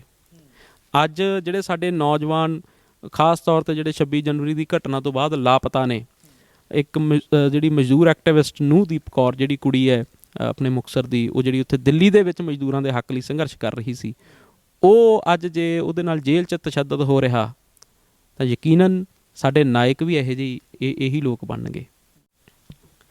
ਤਾਂ ਇਹ ਜਿਹੜੇ ਇਹਨਾਂ ਲੋਕਾਂ ਨੇ ਸਾਡੇ ਨਾਇਕ ਵੀ ਬਣਨਾ ਹੈ। ਚਲੋ ਇਹ ਤਾਂ ਜੇ ਸਮਾਂ ਅੱਗੇ ਆਉਣ ਵਾਲਾ ਤੈਅ ਕਰੂਗਾ, ਪਰ ਨਾ ਇਹ ਜ਼ਰੂਰ ਹੈਗਾ ਇੰਟਰਸਟਿੰਗ ਪੱਖ ਹੈ ਇਤਿਹਾਸ ਦਾ ਇਹ, ਵੀ ਜੇ ਇਤਿਹਾਸ ਪੜ੍ਹਿਆ ਹੋਵੇ, ਜਿਨ੍ਹਾਂ ਨੇ ਪੜ੍ਹਿਆ ਉਹ ਇਹਨੂੰ ਬੜੀ ਚੰਗੀ ਤਰੀਕੇ ਨਾਲ ਸਮਝ ਲੈਣਗੇ ਵੀ ਇਹ ਸਾਰਾ ਕੁਝ ਪਹਿਲਾਂ ਵੀ ਹੁੰਦਾ ਰਿਹਾ। ਵੀ ਜੇ ਦੇਸ਼ ਭਗਤੀ ਦਾ ਆਪਾਂ ਜਿਹੜਾ ਅੰਗਰੇਜ਼ਾਂ ਖਿਲਾਫ ਲੜਾਈ ਸੀ ਉਹਦੇ 'ਚ ਵੀ ਇੰਝ ਹੀ ਹੁੰਦਾ ਰਿਹਾ, ਵੀ ਜੇਲ੍ਹ 'ਚ ਜਾਣ ਵਾਲੇ ਹੋਰ ਸੀ, ਜੇਲ੍ਹਾਂ ਤੋਂ ਬਾਹਰ ਰਹਿ ਕੇ ਸੰਘਰਸ਼ ਕਰਨ ਵਾਲੇ ਹੋਰ ਸੀ, ਉਹਨਾਂ ਨੂੰ ਬਾਅਦ 'ਚੋਂ ਇਸ ਤਰ੍ਹਾਂ ਹੀ ਲੇਬਲ ਲਾ ਦਿੱਤੇ ਜਾਂਦੇ ਸੀਗੇ। ਕਿ ਭਗਤ ਸਿੰਘ ਨੂੰ ਅੱਤਵਾਦੀ ਨਹੀਂ ਕਿਹਾ ਗਿਆ ਉਦੋਂ? ਕਿ ਉਦੋਂ ਭਗਤ ਸਿੰਘ ਨੂੰ ਡਿਸਓਨ ਨਹੀਂ ਸੀ ਕੀਤਾ ਗਿਆ ਵੀ ਇਹ ਸਾਡਾ ਨਹੀਂ ਹੈਗਾ, ਇਹ ਜਿਹੜੇ ਨੌਜਵਾਨ ਹਿੰਸਕ ਗਤੀਵਿਧੀਆਂ ਕਰਦੇ ਨੇ ਇਹ ਸਾਡੇ ਨਹੀਂ ਹੈਗੇ, ਇਹ ਤਾਂ ਹੈ ਨਾ? ਪਰ ਅੱਜ ਅਸੀਂ ਪੂਜਦੇ ਹਾਂ ਉਹਨਾਂ ਨੂੰ, ਅਤੇ ਜਿਨ੍ਹਾਂ ਨੇ ਉਦੋਂ ਡਿਸਓਨ ਕੀਤੇ ਸੀ ਅੱਜ ਅਸੀਂ ਉਹਨਾਂ ਨੂੰ ਨਫ਼ਰਤ ਦੀ ਨਿਗਾਹ ਨਾਲ ਦੇਖਦੇ ਹਾਂ। ਹਾਲਾਂਕਿ ਉਦੋਂ ਉਹ ਨਾਇਕ ਸੀ, ਉਦੋਂ ਉਹ ਛਾਏ ਹੋਏ ਸੀ, ਉਦੋਂ ਉਹਨਾਂ ਦੀ ਪੂਜਾ ਹੁੰਦੀ ਸੀ, ਉਦੋਂ ਅਖਬਾਰਾਂ 'ਚ ਉਹਨਾਂ ਦੇ ਚਰਚੇ ਸੀ। ਇਸ ਕਰਕੇ ਇਹ ਤਾਂ ਇਸੇ ਕਰਕੇ ਮੈਂ ਵੀਰੇ ਕਿਹਾ ਵੀ ਕੌਣ ਅੱਜ ਸਹੀ ਆ ਕੌਣ ਗਲਤ ਆ, ਇਹਦਾ ਫੈਸਲਾ ਅੱਜ ਨਾ ਆਪਾਂ ਨੂੰ ਕਰਨਾ ਚਾਹੀਦਾ, ਨਾ ਹੀ ਇਹ ਹੋ ਸਕਦਾ। ਇਹ ਤਾਂ ਆਉਣ ਵਾਲੇ ਇਤਿਹਾਸ ਨੇ ਕਰਨਾ ਹੈ। ਜਦੋਂ ਇਹ ਜਿਹੜੇ ਪਾਤਰ ਨੇ ਗੁਜ਼ਰ ਚੁੱਕੇ ਹੋਣਗੇ, ਇਹਨਾਂ 'ਤੇ ਜਦੋਂ ਇੰਡੀਪੈਂਡੈਂਟ ਰਿਸਰਚਿਸ ਹੋਣਗੀਆਂ, ਉਦੋਂ ਇਹ ਸਾਰੀਆਂ ਗੱਲਾਂ ਸਾਡੇ ਸਾਹਮਣੇ ਆਉਣਗੀਆਂ। ਇਹ ਸਾਨੂੰ ਨਹੀਂ ਪਤਾ ਲੱਗਣਾ, ਇਹ ਸਾਡੀਆਂ ਆਉਣ ਵਾਲੀਆਂ ਪੀੜ੍ਹੀਆਂ ਨੂੰ ਪਤਾ ਲੱਗੂਗਾ ਵੀ ਸਾਡੇ ਨਾਇਕ ਕੌਣ ਸੀ। ਅੱਜ ਇਹ ਆ, ਅੱਜ ਅਸੀਂ ਕੀ ਕਰ ਸਕਦੇ ਹਾਂ? ਅੱਜ ਅਸੀਂ ਇਹ ਕਰ ਸਕਦੇ ਵੀ ਸਾਨੂੰ ਆਪ ਦੀ ਸਮਝ ਮੁਤਾਬਕ, ਆਪ ਦੀ ਸੋਚ ਮੁਤਾਬਕ, ਜਿਹੇ ਜੀ ਵੀ ਉਹ ਹੈਗੀ ਆ, ਸਾਨੂੰ ਜਿਹੜਾ ਬੰਦਾ ਠੀਕ ਲੱਗ ਰਿਹਾ ਉਹਦੇ ਪਿੱਛੇ ਚੱਲ ਪਓ। ਬਸ ਜਿਹੜਾ ਬੰਦਾ ਠੀਕ ਲੱਗਦਾ ਹੈ ਉਹਦੇ ਪਿੱਛੇ ਚੱਲ ਪਓ। ਉਹ ਮੁੜ ਕੇ ਆਉਣ ਵਾਲੇ ਸਮੇਂ ਨੂੰ ਨਤਾਰਾ ਕਰਨ ਦਿਓ ਵੀ ਕੌਣ ਸਹੀ ਸੀ ਕੌਣ ਗਲਤ ਸੀ। ਕੋਈ ਗਾਣਾ ਜਿਹੜਾ ਕੋਈ ਤੁਹਾਨੂੰ ਪਸੰਦ ਹੋਵੇ? ਹਾਂ, ਗੀਤ ਮੈਂ ਜ਼ਰੂਰ। ਚੋਗਾ ਪਾਉਂਦੇ ਹੱਥ ਹੀ ਦਾਗੀ ਹੋ ਗਏ ਨੇ, ਚੋਗਾ ਪਾਉਂਦੇ ਹੱਥ ਹੀ ਦਾਗੀ ਹੋ ਗਏ ਨੇ, ਤਾਈਓ ਯਾਰ ਪਰਿੰਦੇ ਬਾਗੀ ਹੋ ਗਏ ਨੇ, ਤਾਈਓ ਯਾਰ ਪਰਿੰਦੇ ਬਾਗੀ ਹੋ ਗਏ ਨੇ, ਸੇਵਾ ਵਾਂਗੂ ਜਿੰਨਾ ਰਾਜ ਕਮਾਉਣਾ ਸੀ, ਰਣਜੀਤ ਰਾਮ ਤੇ ਗਾਂਧੀ ਫੇਰ ਵਿਖਾਉਣਾ ਸੀ, ਦਰੀ ਖੇਸ ਬਖਸ਼ੀਸ਼ਾਂ ਜਦ ਤੋਂ ਮਿਲੀਆਂ ਨੇ, ਚੌਧਰੀਆਂ ਦੇ ਘਰ ਦੇ ਲਾਗੀ ਹੋ ਗਏ ਨੇ, ਤਾਈਓ ਯਾਰ ਪਰਿੰਦੇ ਬਾਗੀ ਹੋ ਗਏ ਨੇ, ਤਾਈਓ ਯਾਰ ਪਰਿੰਦੇ ਬਾਗੀ ਹੋ ਗਏ ਨੇ, ਲੋਕਾਂ ਨੂੰ ਲੱਗੀਆਂ ਜੋਕਾਂ ਬਾਰੇ ਦੱਸਣਾ ਸੀ, ਲੜਨ ਖੜਨ ਦਾ ਹੋਕਾ ਸਾਰੇ ਕੱਸਣਾ ਸੀ, ਲੈ ਕੇ ਸ਼ਾਲ ਦੁਸ਼ਾਲੇ ਤਖਤੀ ਚਾਂਦੀ ਦੀ, ਅੱਜ ਕੱਲ ਉਹ ਦਰਬਾਰੀ ਰਾਗੀ ਹੋ ਗਏ ਨੇ, ਤਾਈਓ ਯਾਰ ਪਰਿੰਦੇ ਬਾਗੀ ਹੋ ਗਏ ਨੇ, ਤਾਈਓ ਯਾਰ ਪਰਿੰਦੇ ਬਾਗੀ ਹੋ ਗਏ ਨੇ। ਕਿਆ ਬਾਤ ਹੈ, ਬਹੁਤ ਵਧੀਆ। ਤਾਈਓ ਯਾਰ ਪਰਿੰਦੇ ਬਾਗੀ ਹੋ ਗਏ ਨੇ, ਬਹੁਤ ਸੋਹਣਾ ਗਾਣਾ ਸੀ। ਸੋ ਅਸੀਂ ਇਜਾਜ਼ਤ ਲੈਣਾ ਚਾਹਾਂਗੇ ਸਾਡੇ ਦਰਸ਼ਕਾਂ ਕੋਲੋਂ। ਤੁਸੀਂ ਕਮੈਂਟ ਕਰਕੇ ਜ਼ਰੂਰ ਦੱਸਿਓ ਕਿ ਤੁਹਾਨੂੰ ਇਹ ਇੰਟਰਵਿਊ ਕਿੱਦਾਂ ਦੀ ਲੱਗੀ। ਸੋ ਆਉਣ ਵਾਲੇ ਟਾਈਮ 'ਚ ਕਿਸੇ ਹੋਰ ਚੰਗੀ ਸ਼ਖਸੀਅਤ ਨਾਲ ਤੁਹਾਡੇ ਰੂਬਰੂ ਹੋਵਾਂਗੇ। ਤਦ ਤੱਕ ਲਈ ਸਾਨੂੰ ਇਜਾਜ਼ਤ ਦਿਓ। ਧੰਨਵਾਦ ਜੀ।